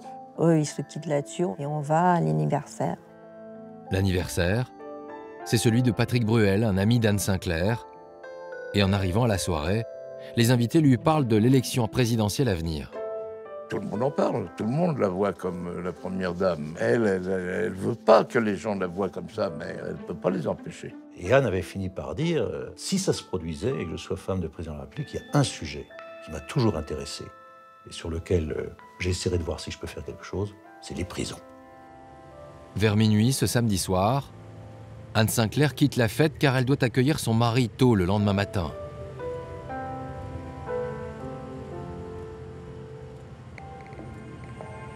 En pleine nuit, elle est réveillée par un appel en provenance des États-Unis. C'est l'avocat William Taylor qui lui apprend que depuis 3 heures, Dominique Strauss-Kahn est gardé à vue dans ce commissariat de Harlem. À l'origine de tout cela, une femme de chambre de l'hôtel Sofitel qui l'accuse de viol. Comme vous pouvez le deviner, elle réagit comme quelqu'un qui est réveillé en pleine nuit, pour s'entendre dire que son mari est en garde à vue à New York. Elle était choquée et surprise. Elle posait énormément de questions auxquelles je ne pouvais pas répondre. Je lui ai donc dit le peu que je savais et que je la rappellerai le lendemain. Une nuit sans fin commence alors pour Anne Sinclair. Ses amis qui étaient avec elle plus tôt dans la soirée viennent la retrouver à son domicile. Dès qu'on a su, on est arrivé très vite. Elle était secouée. Et complètement tremblante et sidéré. Voilà quelqu'un, il est dans l'avion. Le lendemain, il va déclarer qu'il est candidat à la présidence de la République, il va être élu, et brusquement, on nous dit la police l'a arrêté à New York.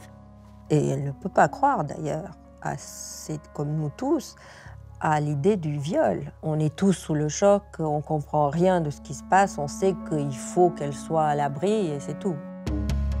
Ses amis l'exfiltrent discrètement de son appartement de la place des Vosges pour éviter les journalistes qui vont bientôt affluer au pied de son immeuble. Elle passera le restant de la nuit ici, à Neuilly, chez le couple Friedman. Elle ne peut pas dormir. La nuit se passe comme ça, à discuter. On ne sait rien encore. Elle est sous le choc. Elle n'est pas en ordre de bataille. Elle est en désordre à ce moment-là. Elle est en désordre de vie. Nous le sommes tous, mais elle la première.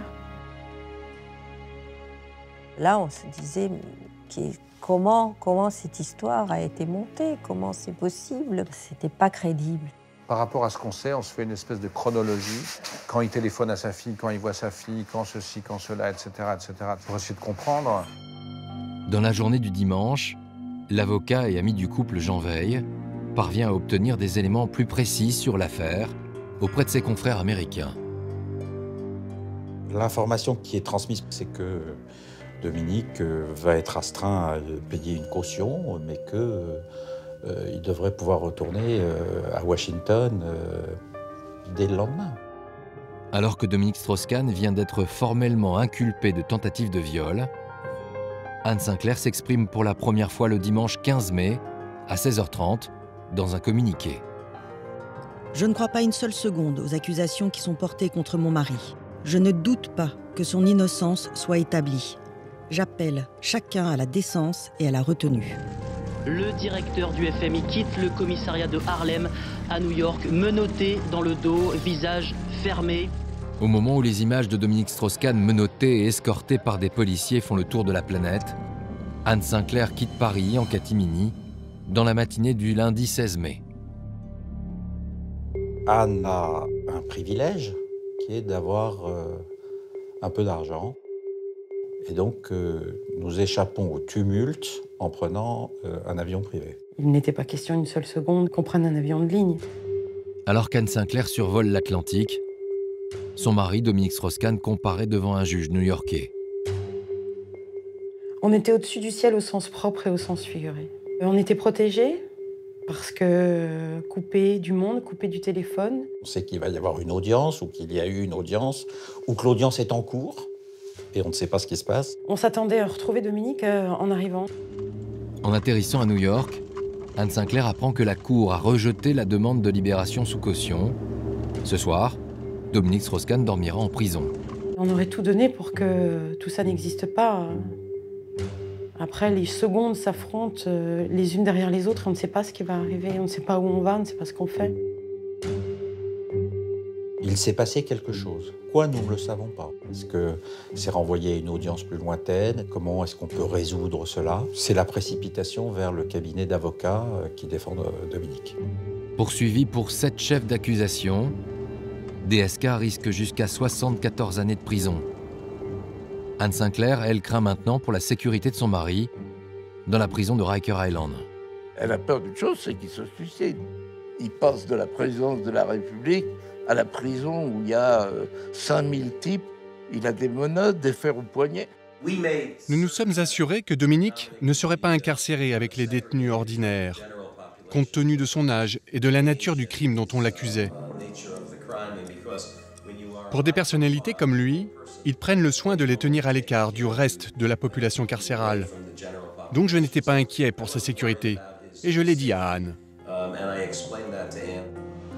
Ces quelques mots ne suffisent pas à rassurer Anne Sinclair, qui veut maintenant visiter son mari en prison.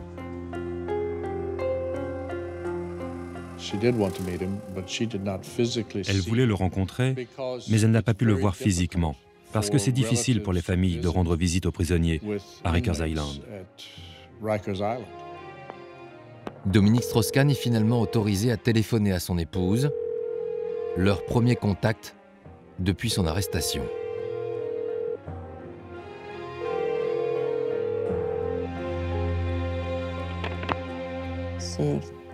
C'est évidemment très, très émouvant. Ce téléphone où c'est lui qui doit appeler et elle doit accepter la communication de la prison. Donc c'est sûrement pour lui aussi une angoisse qu'elle ne l'accepte pas. Donc tout ça, c'est très dur pour les deux. L'urgence désormais est d'obtenir la remise en liberté de son mari. Ce jeudi 19 mai, le tribunal pénal de New York examine cette requête. Aujourd'hui, Anne Sinclair a prévu de se rendre à l'audience. Elle donne naturellement l'impression d'être calme. Et elle sait très bien que la façon dont elle apparaîtra est importante. Nous lui avons simplement dit qu'en entrant et sortant du tribunal, il ne fallait pas parler aux journalistes, qu'il fallait avancer la tête haute, parce qu'on considérait que Dominique Strauss-Kahn était innocent. Anne Sinclair arrive au tribunal, accompagnée de l'une des filles de Dominique Strauss-Kahn.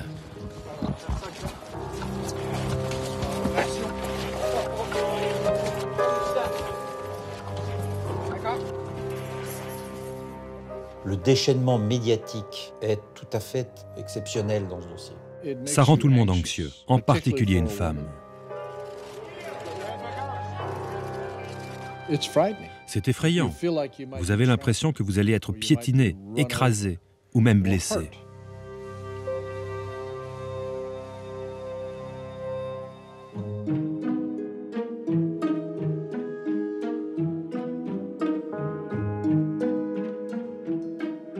Elle a fait face. Et je ne connais pas beaucoup de personnes qui auraient été capables de ça. En assumant d'être la femme de Dominique, publiquement et dans les conditions que l'on sait, c'était un grand acte de dignité. C'est un petit soldat, Anne. Elle fait ce qu'il faut faire. C'est pas quelqu'un qui fuit ses responsabilités, qui fuit devant l'adversité. C'est ça qu'elle était venue dire, hein. Nous restons debout. Nous restons debout.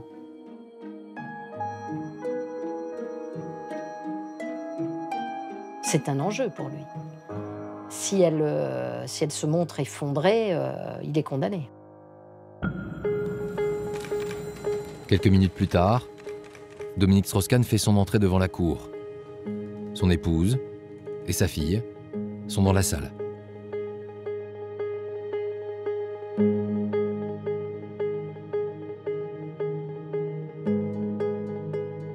Respectfully request the court to permit Mr. Strauss-Kahn to be released from Rikers Island, to exist with his wife and his family under the conditions which we have described.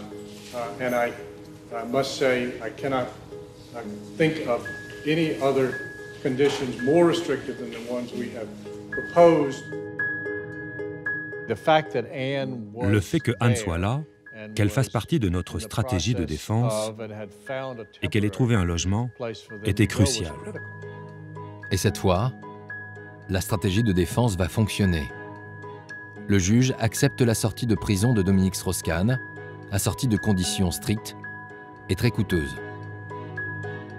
Home detention will be monitored 24 hours, 7 days a week, electronically, and by at least one armed human being guard at all times, at the defendant's expense. Il faut ajouter à cette liste un bracelet électronique, une caution d'1 million de dollars, un dépôt de garantie fixé à 5 millions, une addition qu'Anne Sinclair s'est déjà engagée à régler auprès des avocats. Elle a joué un grand rôle dans cette bataille, en mettant tout d'abord sa fortune à disposition de toutes conditions de caution, quel qu'en soit le coût. On n'a pas discuté les conditions fixées par le juge, même si nous les trouvions sévères. Notre principal objectif était de le faire sortir sous caution de Rikers Island. Soulagé, DSK s'apprête alors à quitter la salle d'audience et avant de partir, il adresse un signe d'affection à son épouse.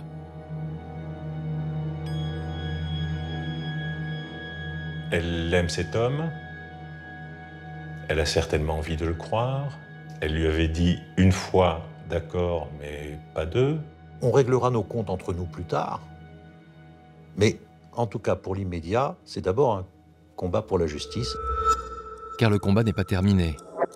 Ce jour-là, le grand jury inculpe formellement Dominique Strauss-Kahn de tentatives de viol et d'agressions sexuelles. Alors qu'elle quitte le tribunal, Anne Sinclair ignore qu'elle ne remplit déjà plus l'une des conditions énoncées par le juge. L'appartement qu'elle a loué vient de lui être retiré. Le bas de l'immeuble est devenu noir de journalistes. Les gens qui ont accepté un bail se rendent compte que la vie va devenir compliquée, donc se rétractent. Donc ils ont été chassés avant même d'être entrés. Ils ne voulaient pas subir les cris, le bruit, la foule, la police. On peut comprendre, mais il devenait alors difficile, dans des délais aussi courts, de trouver un autre endroit où ils pourraient s'installer. C'est juste impossible, c'est devenu un pestiféré.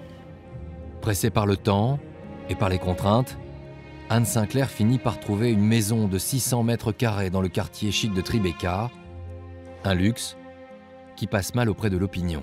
J'ai lu dans la presse que c'est quoi ce couple, cet homme qui est en prison, qui se prend une résidence à $50 000 par mois. On a pris la seule qu'on a trouvée une demi-heure avant la date butoir. Elle a pris ce qu'elle a pu prendre à un prix démentiel. Le mercredi 25 mai, les époux s'installent ici, dans cette maison entourée d'immeubles, depuis lesquels il est facile de les observer.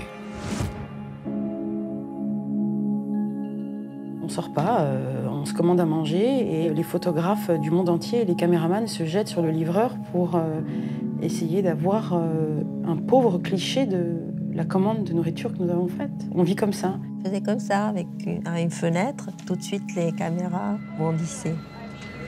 Un huis clos singulier va dès lors se jouer dans cette prison dorée.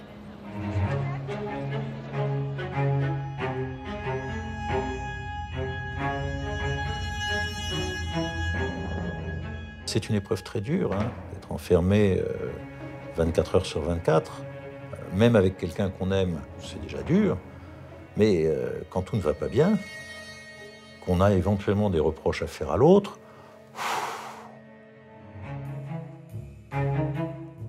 Elle est prise au piège, elle est prisonnière. Elle n'a rien demandé. Hein. Elle sait qu'il est coupable de quelque chose qui n'est pas aussi grave que ce que dit la police, mais qui, sur le plan personnel, est quand même très grave. Évidemment, ils en parlent, mais ils en parlent dans un contexte qui ne se prête absolument pas à la possibilité d'aller au fond des choses. Donc ils s'en parlent, tout en ne s'en parlant pas complètement. Le couple reste enfermé pendant 13 longues journées, jusqu'au 6 juin, jour de la première comparution de Dominique Strauss-Kahn depuis sa sortie de prison. C'est la deuxième apparition publique d'Anne Sinclair, et elle est au bras de son mari cette fois-ci. À leur arrivée au tribunal, ils sont accueillis par une armée de femmes de chambre en colère.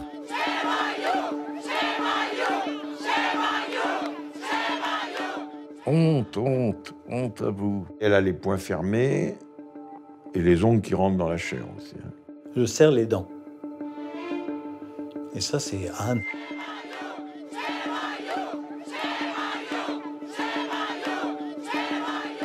Chez Monio, c'est pour lui, mais c'est peut-être pour les deux. C'est un des moments qui doivent encore la hanter. Le visage impassible, Dominique Strauss-Kahn vient plaider non coupable. Il sait qu'il s'engage alors dans un procès pénal qui peut prendre du temps. Mais 3 semaines plus tard, un coup de théâtre se produit. Today, the former head of the International Monetary Fund, Dominique Strauss-Kahn, was released from house arrest. En raison des mensonges de la femme de chambre sur la chronologie des faits et sur son histoire personnelle, la justice américaine laisse Dominique Strauss-Kahn libre de circuler aux États-Unis. Aussitôt, le couple va vouloir montrer cette liberté retrouvée.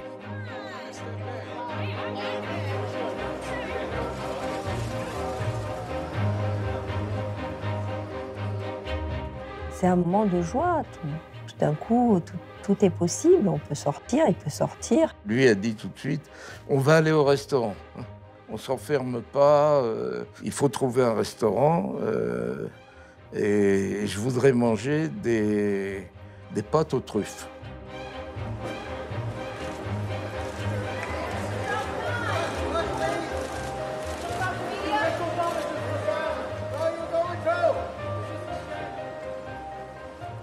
Ça y est, il est libre. On a eu tellement d'images de lui menotté, tremballé au tribunal. Il faut qu'il y ait ces images-là aussi.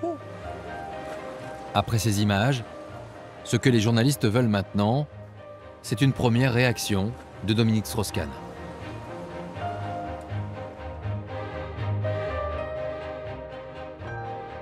On arrive au restaurant et on dîne et on sort.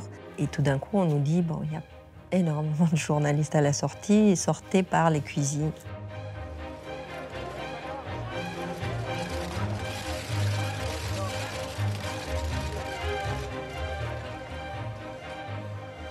Et il y a 500 journalistes, Monsieur Strauss-Kahn, Monsieur Strauss-Kahn, Madame Strauss-Kahn. Un mot. Mais il n'y aura pas un mot. Simplement des sourires appuyés, adressés à la presse du monde entier. Un répit dans leur vie new-yorkaise, interrompu par une nouvelle épreuve.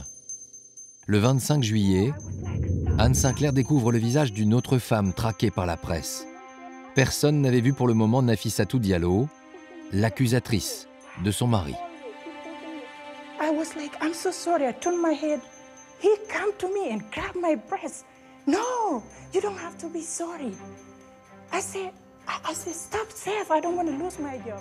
Un des moments, à mon avis, les plus rudes de la vie d'Anne, c'est quand elle voit à la télévision l'image de Nafissatou Diallo. I was so scared. I wanted him to go to jail.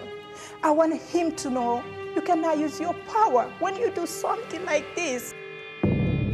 Ce jour-là, les avocats de Dominique Strauss-Kahn dénonceront une tentative de manipulation de l'opinion publique. Un mois plus tard, Anne Sinclair et son mari se rendent à ce qu'ils espèrent être la dernière audience de l'affaire. Suite à la révélation des mensonges de la femme de chambre, les poursuites devraient être abandonnées. Nous savions ce qui allait arriver ce matin du 23 août. Mais tant que ça n'est pas effectivement arrivé, on ne s'autorise pas à y croire. Alors ils se préparaient à être heureux, mais ils n'étaient pas tout à fait sûrs que ça allait se passer. Celle qui n'a eu de cesse de soutenir son mari depuis des semaines a besoin cette fois d'être épaulée. C'est Anne qui a insisté en disant, écoute, j'en ai marre d'être au milieu de policiers et d'avocats, si j'avais auprès de moi un ami, viens. Au bout de 25 minutes, le juge livre le verdict. Subject to the proceedings in the appellate division today, the indictment is dismissed, the securing order is vacated, sealing is stayed for 30 days. My thanks to all concerned. Les poursuites pour agression sexuelle et tentative de viol sont abandonnées. Mais Dominique Strauss-Kahn reste poursuivi au civil par son accusatrice. Anne Sinclair a conscience que l'onde de choc de l'affaire n'est pas terminée.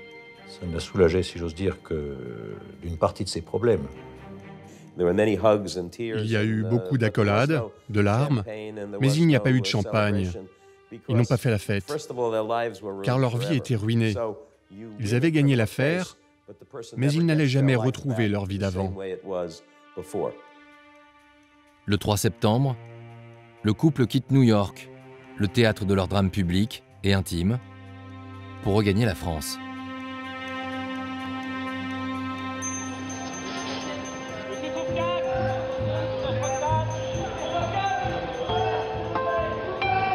Le retour de New York était un moment très difficile qu'on n'a pas anticipé.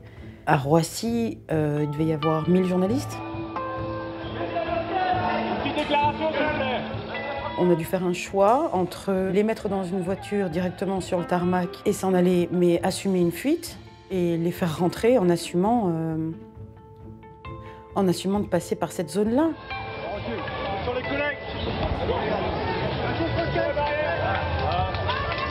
En rentrant à leur domicile de la place des Vosges quelques instants plus tard, la pression médiatique n'est évidemment pas retombée.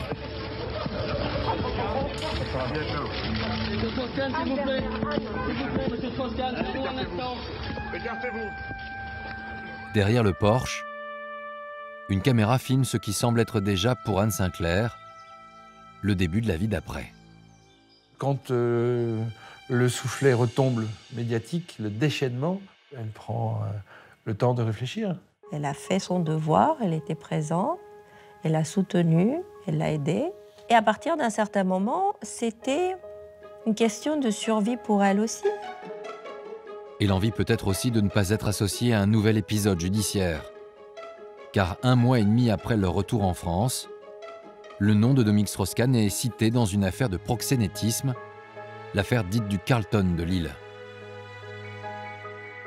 Reprendre sa carrière était la meilleure façon pour elle d'aller de l'avant. Elle avait envie d'avoir une existence par elle-même pour autre chose que ce pourquoi elle avait été sous les feux de l'actualité les semaines et les mois précédents. Après des semaines de silence, l'arrivée d'Anne Sinclair à la tête du Huffington Post en France suscite bien évidemment la curiosité des journalistes.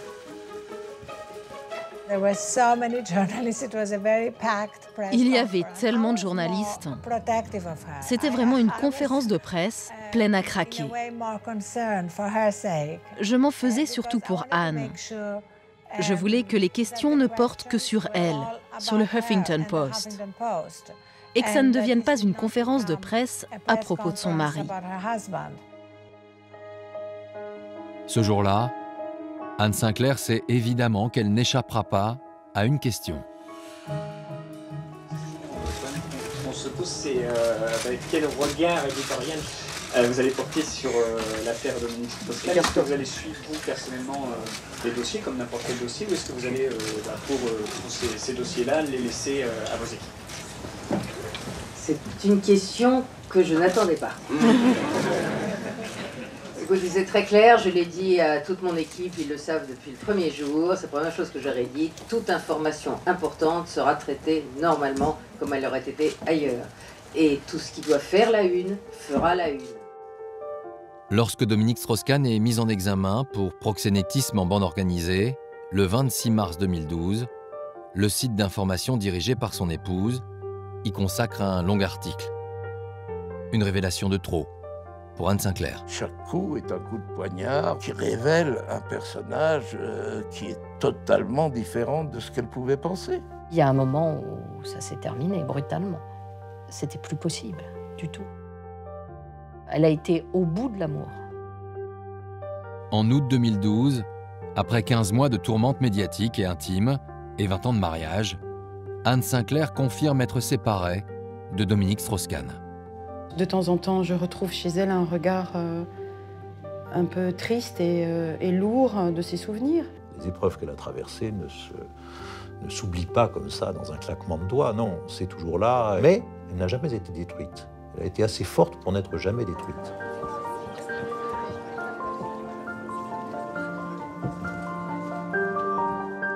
C'est bizarre, mais elle n'a pas tellement changé. Alors ce qu'elle a en plus, c'est quand même ce qu'elle a vécu et qui lui a donné des forces pour 10 000 ans. Elle a ce don du bonheur. Quelle énergie, quelle force intérieure pour aller chercher ce qui peut vous faire du bien. Elle y est arrivée.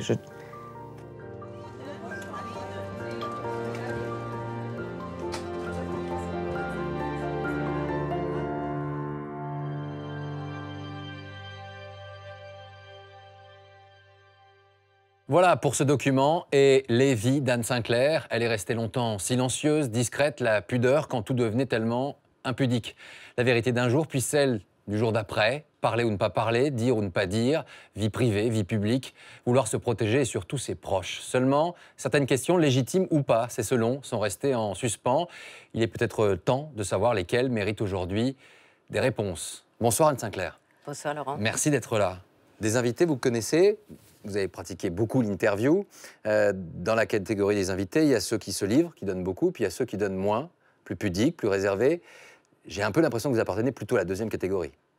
Depuis 3 ans, j'ai pas parlé. Et c'est vrai que je me suis dit que je pouvais, alors que maintenant ça va bien, je pouvais répondre à quelques questions que, en effet, comme vous le dites, des gens, et vous-même peut-être, vous posez, tant que ça n'entame pas, en effet, une pudeur qui est la mienne. En même temps, le silence, il a pu alimenter parfois les fantasmes. Est-ce qu'il y a des choses à réparer, des choses à infirmer dans ce qui a été raconté, beaucoup de choses? On y viendra peut-être, je ne sais rien. Je n'aime pas les déballages et je n'aime pas l'étalage de soi. Donc, je ne l'ai pas fait. Aujourd'hui, je répondrai à des questions si vous en avez. Et peut-être vous verrez que ça corrige ou que ça corrige pas ou que ça confirme, je ne sais pas. On va revenir sur toutes ces questions.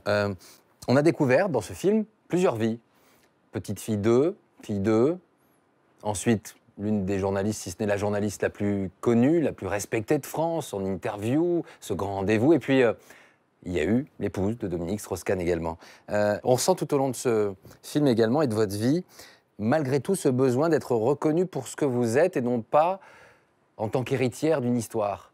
Il y a « j'ai construit ma vie, je suis ce que je suis parce que j'ai travaillé pour, parce que je suis ce que je suis ». C'est vrai.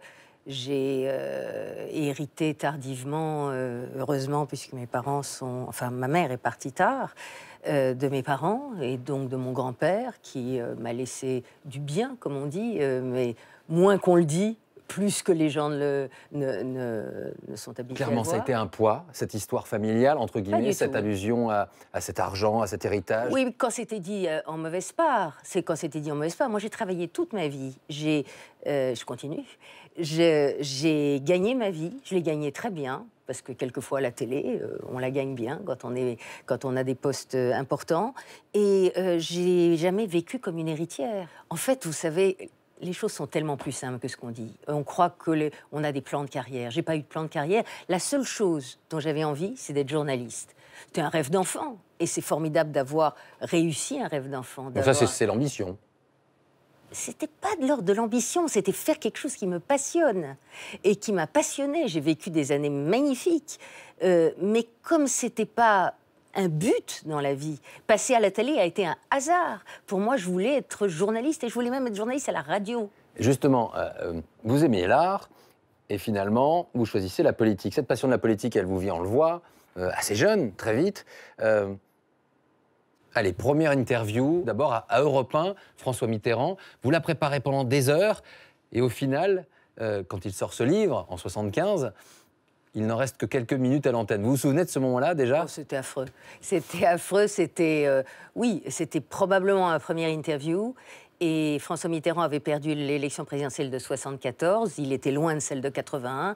Tout le monde le considérait comme un loser. Et qui on envoie pour l'interviewer? La stagiaire. Vous aviez voté pour lui à l'époque?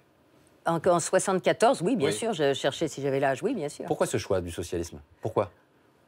Écoutez, c'est structurel, c'est instinctif, c'est familial peut-être, comme on l'a dit. J'ai toujours été de gauche, avec des sentiments de gauche. Je sais bien qu'aujourd'hui, ça fait angélique de dire ça, mais je tiens aux engagements de jeunesse et je ne vois pas ce que la vie aurait pu changer qui fasse que je ne le sois pas. En 1981... Même si je suis critique, et j'ai toujours été critique. Alors, il y avait une forme d'admiration, quand même, de François Mitterrand. En 1981, vous faites cette interview, ce clip de campagne pour François Mitterrand. Allez, c'est quoi? C'est une erreur de jeunesse? C'est l'enthousiasme? C'était à la fois très amusant à faire, mais c'était une imbécilité. Quand on est journaliste à ses débuts, on ne va pas se mettre dans un clip de campagne. Non, ça, c'était idiot. Et j'aurais pu le payer très cher. Heureusement, j'ai été virée très vite, sous la gauche au pouvoir, de la télévision. Ça m'a blanchi, si j'ose dire. En même temps, vous allez le retrouver, François Mitterrand. Il est président de la République. On est effectivement 8 ans plus tard, en 1989. Il y a cette interview. Il est englué dans cette affaire Roger-Patrice Pelat, de ce délit d'initié. Vous l'interrogez. Ça, c'est un moment clé, c'est un moment important.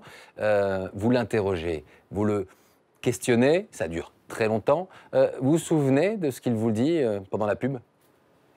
Oui, il me dit vous avez choisi de nous enfoncer. Et je lui réponds Monsieur le Président, je fais mon métier. Et je me disais pendant ce temps-là, qu'est-ce qui peut m'arriver? Je suis une journaliste libre, j'irai pas à la Bastille demain, je continue à faire mon métier et je voulais justement, pas pour me dédouaner en quoi que ce soit. Il n'y avait pas ce souci de réparer cette erreur de 81? Pas du tout. D'abord, c'était quand même très très loin. C'était presque 10 ans après. C'était l'envie de faire mon métier, quoi qu'il arrive. Que les gens aient su quelles étaient mes opinions profondes, je crois que tout le monde le savait. Mais je crois que je faisais mon métier honnêtement et tout le monde acceptait, de gauche comme de droite, de venir dans mon émission. Donc, c'est juste la qualité que je me reconnais. Quand vous faites ce question à domicile, que cet homme se retourne de son fauteuil, que c'est Dominique Strauss-Kahn et que vous le voyez, c'est quoi? C'est un coup de foudre? Non, je dis simplement à Jean-Marie Colombani qu'il avait choisi, je lui dis, dis donc, il est très bien ton copain. Oui. Mais je l'avais trouvé bon, c'est tout. Non, non, pas de coup de foudre. Alors ça viendra progressivement, cette histoire, histoire d'amour entre un homme politique et une femme, journaliste qui connaît cet univers. Est-ce qu'à un moment donné, vous vous dites, oula, attention, dans quoi je m'embarque, parce que je les connais très très bien, je sais que ça va être compliqué, je sais, ou pas du tout? Est-ce que... Pas du tout, il était prof d'économie surtout, il était homme politique aussi. Il était président de la commission des finances, qui n'était pas un rôle majeur dans une assemblée de la Ve République, et j'avais pas le sentiment d'être... à part les dernières années, on va évidemment y venir, l'épouse d'un homme public. C'était, voilà, j'avais décidé d'unir ma vie à cet homme et de faire une famille avec lui et nos enfants respectifs. Cette histoire d'amour va faire qu'à un moment donné, vous arrêtez cette grande émission, 7 sur 7. Certains ont dit, Elisabeth Badinter, pour la nommer, c'est un harakiri professionnel. Est-ce que vous avez conscience de cela ou pas? D'abord, je sais que mes amis l'ont pensé. Oui. Je sais qu'aujourd'hui, ça devient courant, mais ça ne l'était pas à l'époque. Et pour être très, très, très franche, je n'ai pas arrêté par sacrifice, par dévotion, par amour. J'ai arrêté pour ma propre liberté. Parce que dans cette émission, c'est comme quand vous interviewez quelqu'un. Je me sentais très libre, et libre de poser toutes les questions. Et je me souviens très bien avoir dit à Philippe Séguin, qui était mon invité d'A 7 sur 7, le dimanche qui a suivi ma décision, et qui me disait « Mais alors, vous nous laissez tomber ?» Je dis « Mais vous me voyez vous interroger sur la politique économique du gouvernement de Lionel Jospin, que conduit mon mari. Je vais regarder le plafond, je vais compter les mouches, je vous répondrai, on verra la femme du ministre. » Vous aviez conscience, malgré tout, de rentrer dans un système qui était, quoi qu'il en soit, à partir du moment où la star de la télévision arrête cette émission pour, finalement, pour son mari, vous rentrez dans la pipolisation de la vie politique involontairement, mais malgré tout, votre popularité, elle va lui servir. Votre surface médiatique, elle peut lui servir. Oui, mais tout ça n'était pas calculé, vous pensez bien. Ah, mais je ne parle pas de calcul. Donc, voilà, les choses se déroulent. Vous savez, les choses sont toujours plus simples qu'on ne croit. On avance en marchant. Et j'ai arrêté 7 sur 7 vraiment pour les raisons que je vous ai dites. Et puis, je faisais cette émission depuis 14 ans. J'étais un peu lassée. Et vous l'auriez consulté, Dominique Strauss-Kahn, à ce moment-là vous l'aviez consulté, Dominique Strauss-Kahn, pour ce départ? Non, je lui ai dit, il faut que j'arrête. Et il m'a dit, oui, t'as raison. Mais c'était pas... Enfin, ça m'a semblé une évidence, voilà. Une évidence qu'on m'aurait vue comme la femme du ministre et non plus comme moi. Vous êtes devenue, au fil du temps, malgré tout, la première femme, le premier soutien, la meilleure avocate de Dominique Strauss-Kahn. Tout le monde s'accorde à dire, vos proches, vos amis, les journalistes, que quand on touchait à Dominique, ça vous faisait assez rapidement sortir de vos gonds. Oui, parce que je suis assez entière. Et quand j'aime, j'aime. Quand je n'aime pas, je n'aime pas. C'est un reproche qu'on me fait d'ailleurs souvent, de très entière et de ne pas être dans la nuance. Et donc, je trouve que les attaques contre des gens qui me sont proches me sont parfois plus pénibles que contre moi-même, parce que moi, je peux me défendre. Donc la journaliste n'aurait peut-être pas réagi de la même façon. Quand, effectivement, il y a les affaires, vous passez des coups de téléphone à Jean-Marie Colombani, à Michel Cotta. Parfois, il y a eu des propos durs. Même Alain Duhamel le reconnaît dans le film. Il dit, effectivement, Anne, quand il s'agissait de Dominique Strauss-Kahn, se battait pour lui comme une tigresse, ne supportait pas un mot de critique. Elle était d'ailleurs assez injuste vis-à-vis de nous. Évidemment que je supportais la critique. Je suis suffisamment journaliste pour apprécier la liberté de la presse et pour la revendiquer. C'était quoi votre rôle à ses côtés? Aucun. Enfin, aucun. C'était un rôle de compagne. Un peu plus que compagne. Pourquoi pas reconnaître que vous étiez là aussi pour le conseiller aussi? Mais non, je lui disais, ça j'aime pas quand tu dis ça, ça c'était pas bien, au contraire, ça c'est un très bon argument, sur l'Europe je trouve que t'es pas assez offensif, enfin, je faisais des conseils professionnels à quelqu'un, mais je ne l'ai jamais, il était grand, il s'est débrouillé tout seul. La conquête du pouvoir, elle peut se faire aussi à deux. C'est pas mon opinion, pas en France. Ça c'est quelque chose qui se fait aux États-Unis, mais en France, en Europe, Ça n'existe pas. Vous connaissez M. Merkel, dont je ne sais jamais le nom, pardon, Madame Cameron, Madame Rajoy. Sauf que je connais Madame Bernadette Chirac, qui était aux côtés de son mari. C'est une exception française. Cécile Sarkozy a été très importante auprès de Nicolas Sarkozy dans son ascension. Je n'ai jamais joué ce rôle-là, pardon. J'ai jamais joué ce rôle-là, j'ai jamais été dans son staff, j'ai jamais eu de bureau. Vous ne l'avez jamais voulu? Mais je ne l'ai jamais voulu, et lui non plus l'aurait pas voulu. Et puis, c'était pas ma place. On élit un homme pour une fonction qui est comptable devant les électeurs de ce qu'il doit faire, dire, porter un message. La femme, ou l'homme, si c'est une femme politique, il n'a rien à voir là-dedans. En même temps, quand vous êtes à ses côtés, vous le conseillez, vous avez votre expertise, vous financez une partie de sa campagne également. C'est quelque chose qui est lié, il y a quelque chose qui est... Mais j'aide quelqu'un qui est mon époux à faire son métier. Et donc, je l'aide comme je peux. Quand, par exemple, à Washington, il est patron du FMI et que vous affirmez publiquement que vous n'êtes pas trop pour l'idée qu'il fasse un deuxième mandat, vous accélérez le calendrier, vous savez ce que vous faites à ce moment-là. Eh bien, croyez-le ou pas, mais il y a des phrases qui vous échappent et qui sont plus sincères que d'autres. Anne-Sinclair, permettez-moi de vous dire, je ne vous crois pas. Eh bien, vous avez tort. Quand je dis ça, mais je ne savais pas que tout prenait une telle résonance. Quand je dis ça, c'est que je disais, je n'ai pas envie de rester 50 plus à Washington. En même temps, cette idée de revenir en France, c'était aussi l'idée pour lui de se lancer dans cette campagne. Vous n'étiez pas froide par rapport à cette idée, quand même. J'étais pas froide, j'étais contre. Je n'avais aucune envie d'aller à l'Élysée. Parce que c'est un job épouvantable. Mais pour lui. Mais justement, pour lui, je pensais qu'il fallait qu'il aille au bout de ce qu'il devait faire. J'ai toujours été comme ça avec mes enfants aussi. Je pense que les gens doivent aller au bout de ce qu'ils veulent. Quand il est allé au FMI, je n'en avais pas la moindre envie. Et j'y suis allée parce que je pensais que si je lui avais dit « n'y va pas », il m'aurait peut-être fait ce sacrifice et que ça aurait de toute façon pourri notre couple. Si je lui avais dit « je ne veux pas aller à l'Élysée », ça aurait créé un conflit. Je dis « si tu penses que tu dois y aller, si tu penses que tu veux y aller, je t'accompagnerai », mais il savait que je n'en avais nulle envie. Il aurait pu gagner? J'en sais rien. Ça s'appelle de la politique fiction. J'ai aucune idée. Vous n'avez jamais posé cette question-là? Mais si, bien sûr, à l'époque, oui. Donc il avait l'envie, vous aviez pas la même envie que lui, mais vous entendiez bien effectivement l'idée de l'accompagner parce qu'il en avait, la capacité, il avait des choses à faire en France et vous le souteniez. Mais je le craignais beaucoup, toute cette campagne. Je la craignais. C'était dangereux pour lui, pour vous? Non, c'était la politique est violente. Vous savez, je l'ai vu de près. Oui. J'ai fait pendant 14 ans une émission politique. Je les ai tous vus. Je les connais tous bien. Et la politique est un monde cruel. Et je n'avais pas très envie d'aller arroser les pots de fleurs. Bon, alors juste une parenthèse à la journaliste. Quand vous apprenez la victoire de François Hollande, ça a été une joie pour vous, une déception? Non, j'étais contente, oui.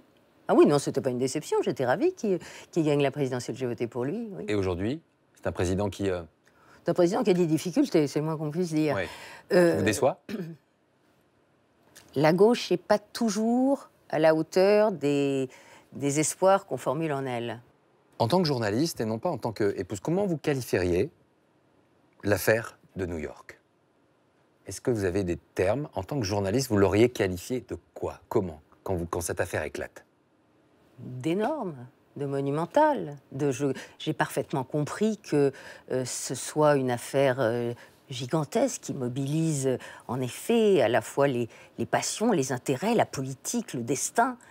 Tout ça était gigantesque, énorme. De temps en temps, je me dis, est-ce qu'elle a vraiment existé, cette histoire? Est-ce que j'ai vraiment vécu? Ou est-ce que ça a été un moment de cauchemar? En effet, voir l'homme avec qui on vit, qui était mon mari, avec des fers aux pieds dans sa prison. Ensuite, on était enfermés dans une résidence avec 200 journalistes devant la porte qui, tous les jours, nous épiaient, nous traquaient, m'empêchaient de sortir. Tout a été violent, y compris les réactions de la presse qui n'étaient pas... Et je ne parle pas de la presse people, contrairement à ce qu'on pourrait penser. Parce que la presse people, on sait ce qu'elle est et on sait ce qu'elle fait. En l'occurrence, ça a largement dépassé. Vous savez, il y a eu 150 000 unes de journaux dans le monde sur le sujet.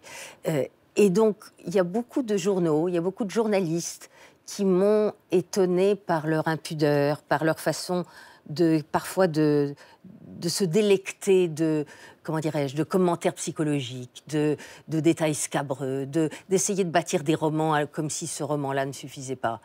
Et ça, j'ai trouvé ça aussi très violent. Dans la nuit du 14 au 15 mai 2011, vous apprenez la nouvelle, vous allez vous réfugier chez des amis. Les gens qui vous entourent à ce moment-là disent que vous êtes bien sûr sous le choc, bien sûr sidéré. Vous êtes, Anne Sinclair, sidérée par quoi? Par les faits qui sont reprochés à votre mari, par la tromperie, par le fait que cette affaire devienne une affaire publique, par tout cela? Je pensais, et tant que j'ai cru, que c'était une affaire ponctuelle. Je n'avais pas de sentiment, comment dirais-je, personnel qui passait par-dessus, par-devant. C'était, comment dirais-je, c'était... Vous savez, quand vous avez des haies à passer, vous pensez à la haie suivante. Comment je vais faire le pas qui suit? Quand on voit les images du tribunal, on se demande comment je vais monter la marche après. On ne se pose pas la question de 3 marches plus loin. Les faits qui lui sont reprochés à ce moment précis sont à des années-lumière de tout ce que vous auriez pu imaginer? Oui. À aucun moment, vous vous dites, c'est possible? Non. Non, j'ai jamais cru, je ne le crois pas, et je sais que c'est ce votre n'était pas intime le cas. conviction. C'était celle aussi du procureur de New York. Vous pensez à quoi? Vous pensez à une manipulation? À un complot, sincèrement? Non, je ne pense pas à ça. Je pense que c'est un comportement, disons, sot, stupide, incohérent. Le comportement que Dominique a pu avoir alors qu'il était à la veille d'une élection. Je pense que c'est infantile. Je pense que c'est... Voilà, que c'est pas à la hauteur, sans doute, ni de l'homme que je croyais qu'il était, ni du destin qu'il ambitionnait. Mais, à aucun moment, le complot, ce type de choses ne vous vient à l'esprit? Ce serait beaucoup dire qu'il ne me vient pas à l'esprit. Disons qu'il n'y a pas eu de complot. Je pense qu'il y a eu une volonté d'amplifier beaucoup les choses auprès des autorités new-yorkaises. Je pense que les autorités françaises n'ont pas été totalement neutres, mais je ne veux pas entrer là-dedans. Alors, juste une précision. Est-ce que, durant cette période, vous avez eu un entretien avec Nicolas Sarkozy? Non, pourquoi? C'est une question. Est-ce que vous êtes entretenu avec lui? Est-ce que vous êtes parlé? Jamais, à aucun moment, durant cette affaire? Et après? Jamais? Non plus. Vous n'avez rien à lui reprocher? J'ai rien à lui dire. C'est pas la même... Qu'est-ce que vous auriez à lui reprocher? J'ai rien à reprocher à personne. Je garde mes reproches pour moi. Vous l'avez dit tout à l'heure. Parce que vous estimez quoi? Qu'il aurait profité de cet élément? Non, écoutez, me faites pas dire ce que je ne dis pas et ce que je ne veux pas dire. Je dis simplement que, après tout, vous avez des conseillers, là, dans le film, qui disent bah oui, on savait que c'est notre cible, on le surveillait, on était aux aguets. Et je pense que c'est une affaire qui est tombée, que Nicolas Sarkozy a cru comme du pain béni, et puis qu'il n'y avait pas que celle-là. Et qu'à ce moment-là, il en a profité, c'était le jeu politique. Vous avez vu, vous l'avez dit vous-même, cette affaire, elle prend tout de suite une dimension quasiment de fiction américaine, avec ce Purp Walk, où effectivement Dominique Strauss-Kahn sort, le visage parasé, parce que c'est la coutume, avec effectivement ses menottes, devant les journalistes. Vous les voyez, vous, ces images-là? Non, je ne les ai pas vues tout de suite. D'abord parce que mes amis m'ont empêché de les voir, et ensuite parce que j'étais dans l'avion, et que je les ai vues qu'après. Je les ai vues 1 mois après. Je me suis protégée un temps. De la télévision, des chaînes d'information qui étaient là, voilà, des journaux, aux États-Unis et partout. Et je n'ai pas regardé ça tout de suite. Après, j'ai regardé, après j'ai su, après j'ai vu. Et je vous dis, y compris les étalages, les débats à longueur, supputant les intentions de chacun. C'était comme une sorte de révélateur de fantasmes collectifs qui, d'ailleurs, sociologiquement, historiquement, est intéressant à déminer. Mais cette histoire de New York, on rentre à Paris et puis il y a une autre histoire qui se déclenche. Et donc, à chaque fois, c'est une nouvelle bataille et c'est un nouvel enjeu. Lorsque vous recevez ce coup de téléphone depuis Riker Island, vous n'avez pas encore parlé à Dominique Strauss-Kahn à ce moment précis. La seconde qui précède le premier mot, elle doit être terrible. J'en ai aucun souvenir. Vous savez, il y a des blancs dans la vie, je ne sais pas, c'était... Vous me parlez de jours émotionnellement difficiles, dangereux, tendus. On était traqués. J'étais traquée par des centaines de journalistes dans les rues. Je voulais protéger mes enfants qui étaient sous le feu des caméras. On était jetés hors de l'immeuble où j'avais essayé de louer un petit appartement parce que les gens ne voulaient pas de proximité, ne voulaient pas de nous à proximité. Donc, qu'est-ce que je ressens? J'en sais rien. Un désarroi, Vous savez, je peux dire que dans cette année 2011-2012, je crois que le ciel m'est tombé plusieurs fois sur la tête et qu'il y a un moment où la tête penche. Vous étiez inquiète pour lui? Pour sa vie? Quand l'affaire éclate, quand il est dans la prison? Oui, bien sûr. Je me dis, c'est tomber du haut de l'Olympe pour se retrouver dans un cul de basse-fosse. C'est un destin incroyable. Donc, à la fois, je vous dis, on vit au jour le jour, on est pris par l'événement et en même temps, on n'anticipe pas tellement. Et jamais traversé par un doute? Ça dépend ce que vous appelez doute. Quand j'ai épousé Dominique, je savais que c'était un charmeur, que c'était un séducteur. Et ça, je le savais.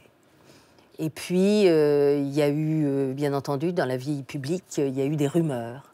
Mais les rumeurs, elles sont faites pour détruire, elles sont faites pour tuer, elles sont faites pour abîmer, et donc je les ai ignorées. Et puis j'ai eu des doutes, oui, des doutes dans un couple. Je suis souvent, quelquefois, venue lui demander si les choses étaient exactes ou pas, et il savait démentir et me rassurer. Et donc, je sais que ça peut paraître totalement idiot. Si vous parlez de ça à ce moment précis, c'est que vous savez ce que l'opinion publique, à un moment donné, s'est interrogée en disant « Mais Anne Sinclair ne pouvait pas ne pas savoir ». Eh bien, écoutez, vous me croyez ou vous ne me croyez pas. Tout à l'heure, vous m'avez dit que vous ne me croyez pas, mais je ne savais pas. Je ne savais pas, encore une fois, les rumeurs, les doutes, les dénégations. Il y avait eu un accro quelques années auparavant à Washington, qui était devenu public, et il y avait cette affaire. Tant que j'ai cru que c'était des affaires ponctuelles, on ne quitte pas un homme quand il est à terre, et on ne quitte pas un homme là-dessus. En revanche, quand j'ai appris les choses, comme vous, dans les journaux, petit à petit, il y a un moment où on flanche un peu. Est-ce qu'il y avait une forme de déni chez vous, vous pensez? Sûrement. Sûrement. Je pense que, vous savez, c'est classique dans un couple. Les conjoints, d'abord, sont toujours les derniers informés.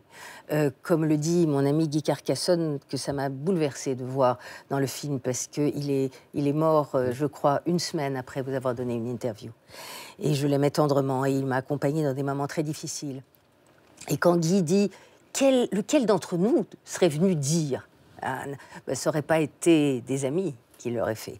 Donc, d'une part, on est les derniers informés, d'autre part, personne n'est venu me dire.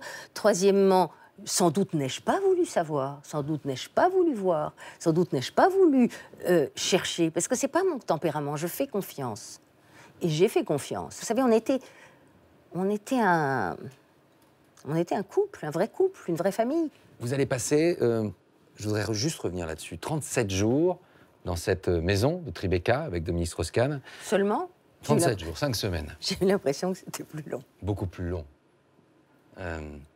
Vous avez ressenti une forme d'étouffement à ce moment-là? Oui, l'étouffement, bien sûr. On arrive à se parler à ce moment précis de l'affaire? Un peu, mais c'est pas le moment. Comment dire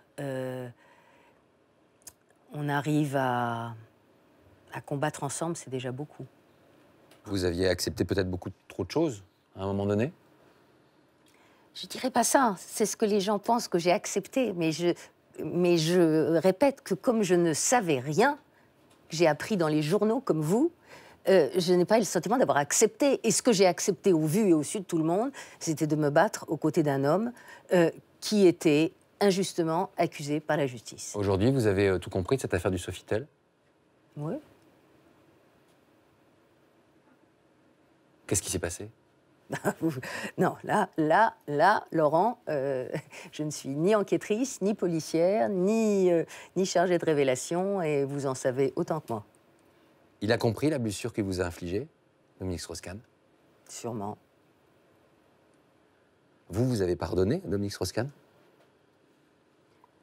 Je suis passée par toute une gamme, tout un arc-en-ciel de sensations, d'émotions, de réactions.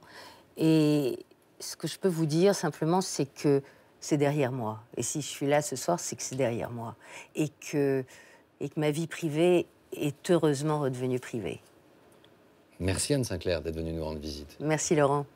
Merci beaucoup à vous et à bientôt pour un nouveau rendez-vous d'Un jour un destin.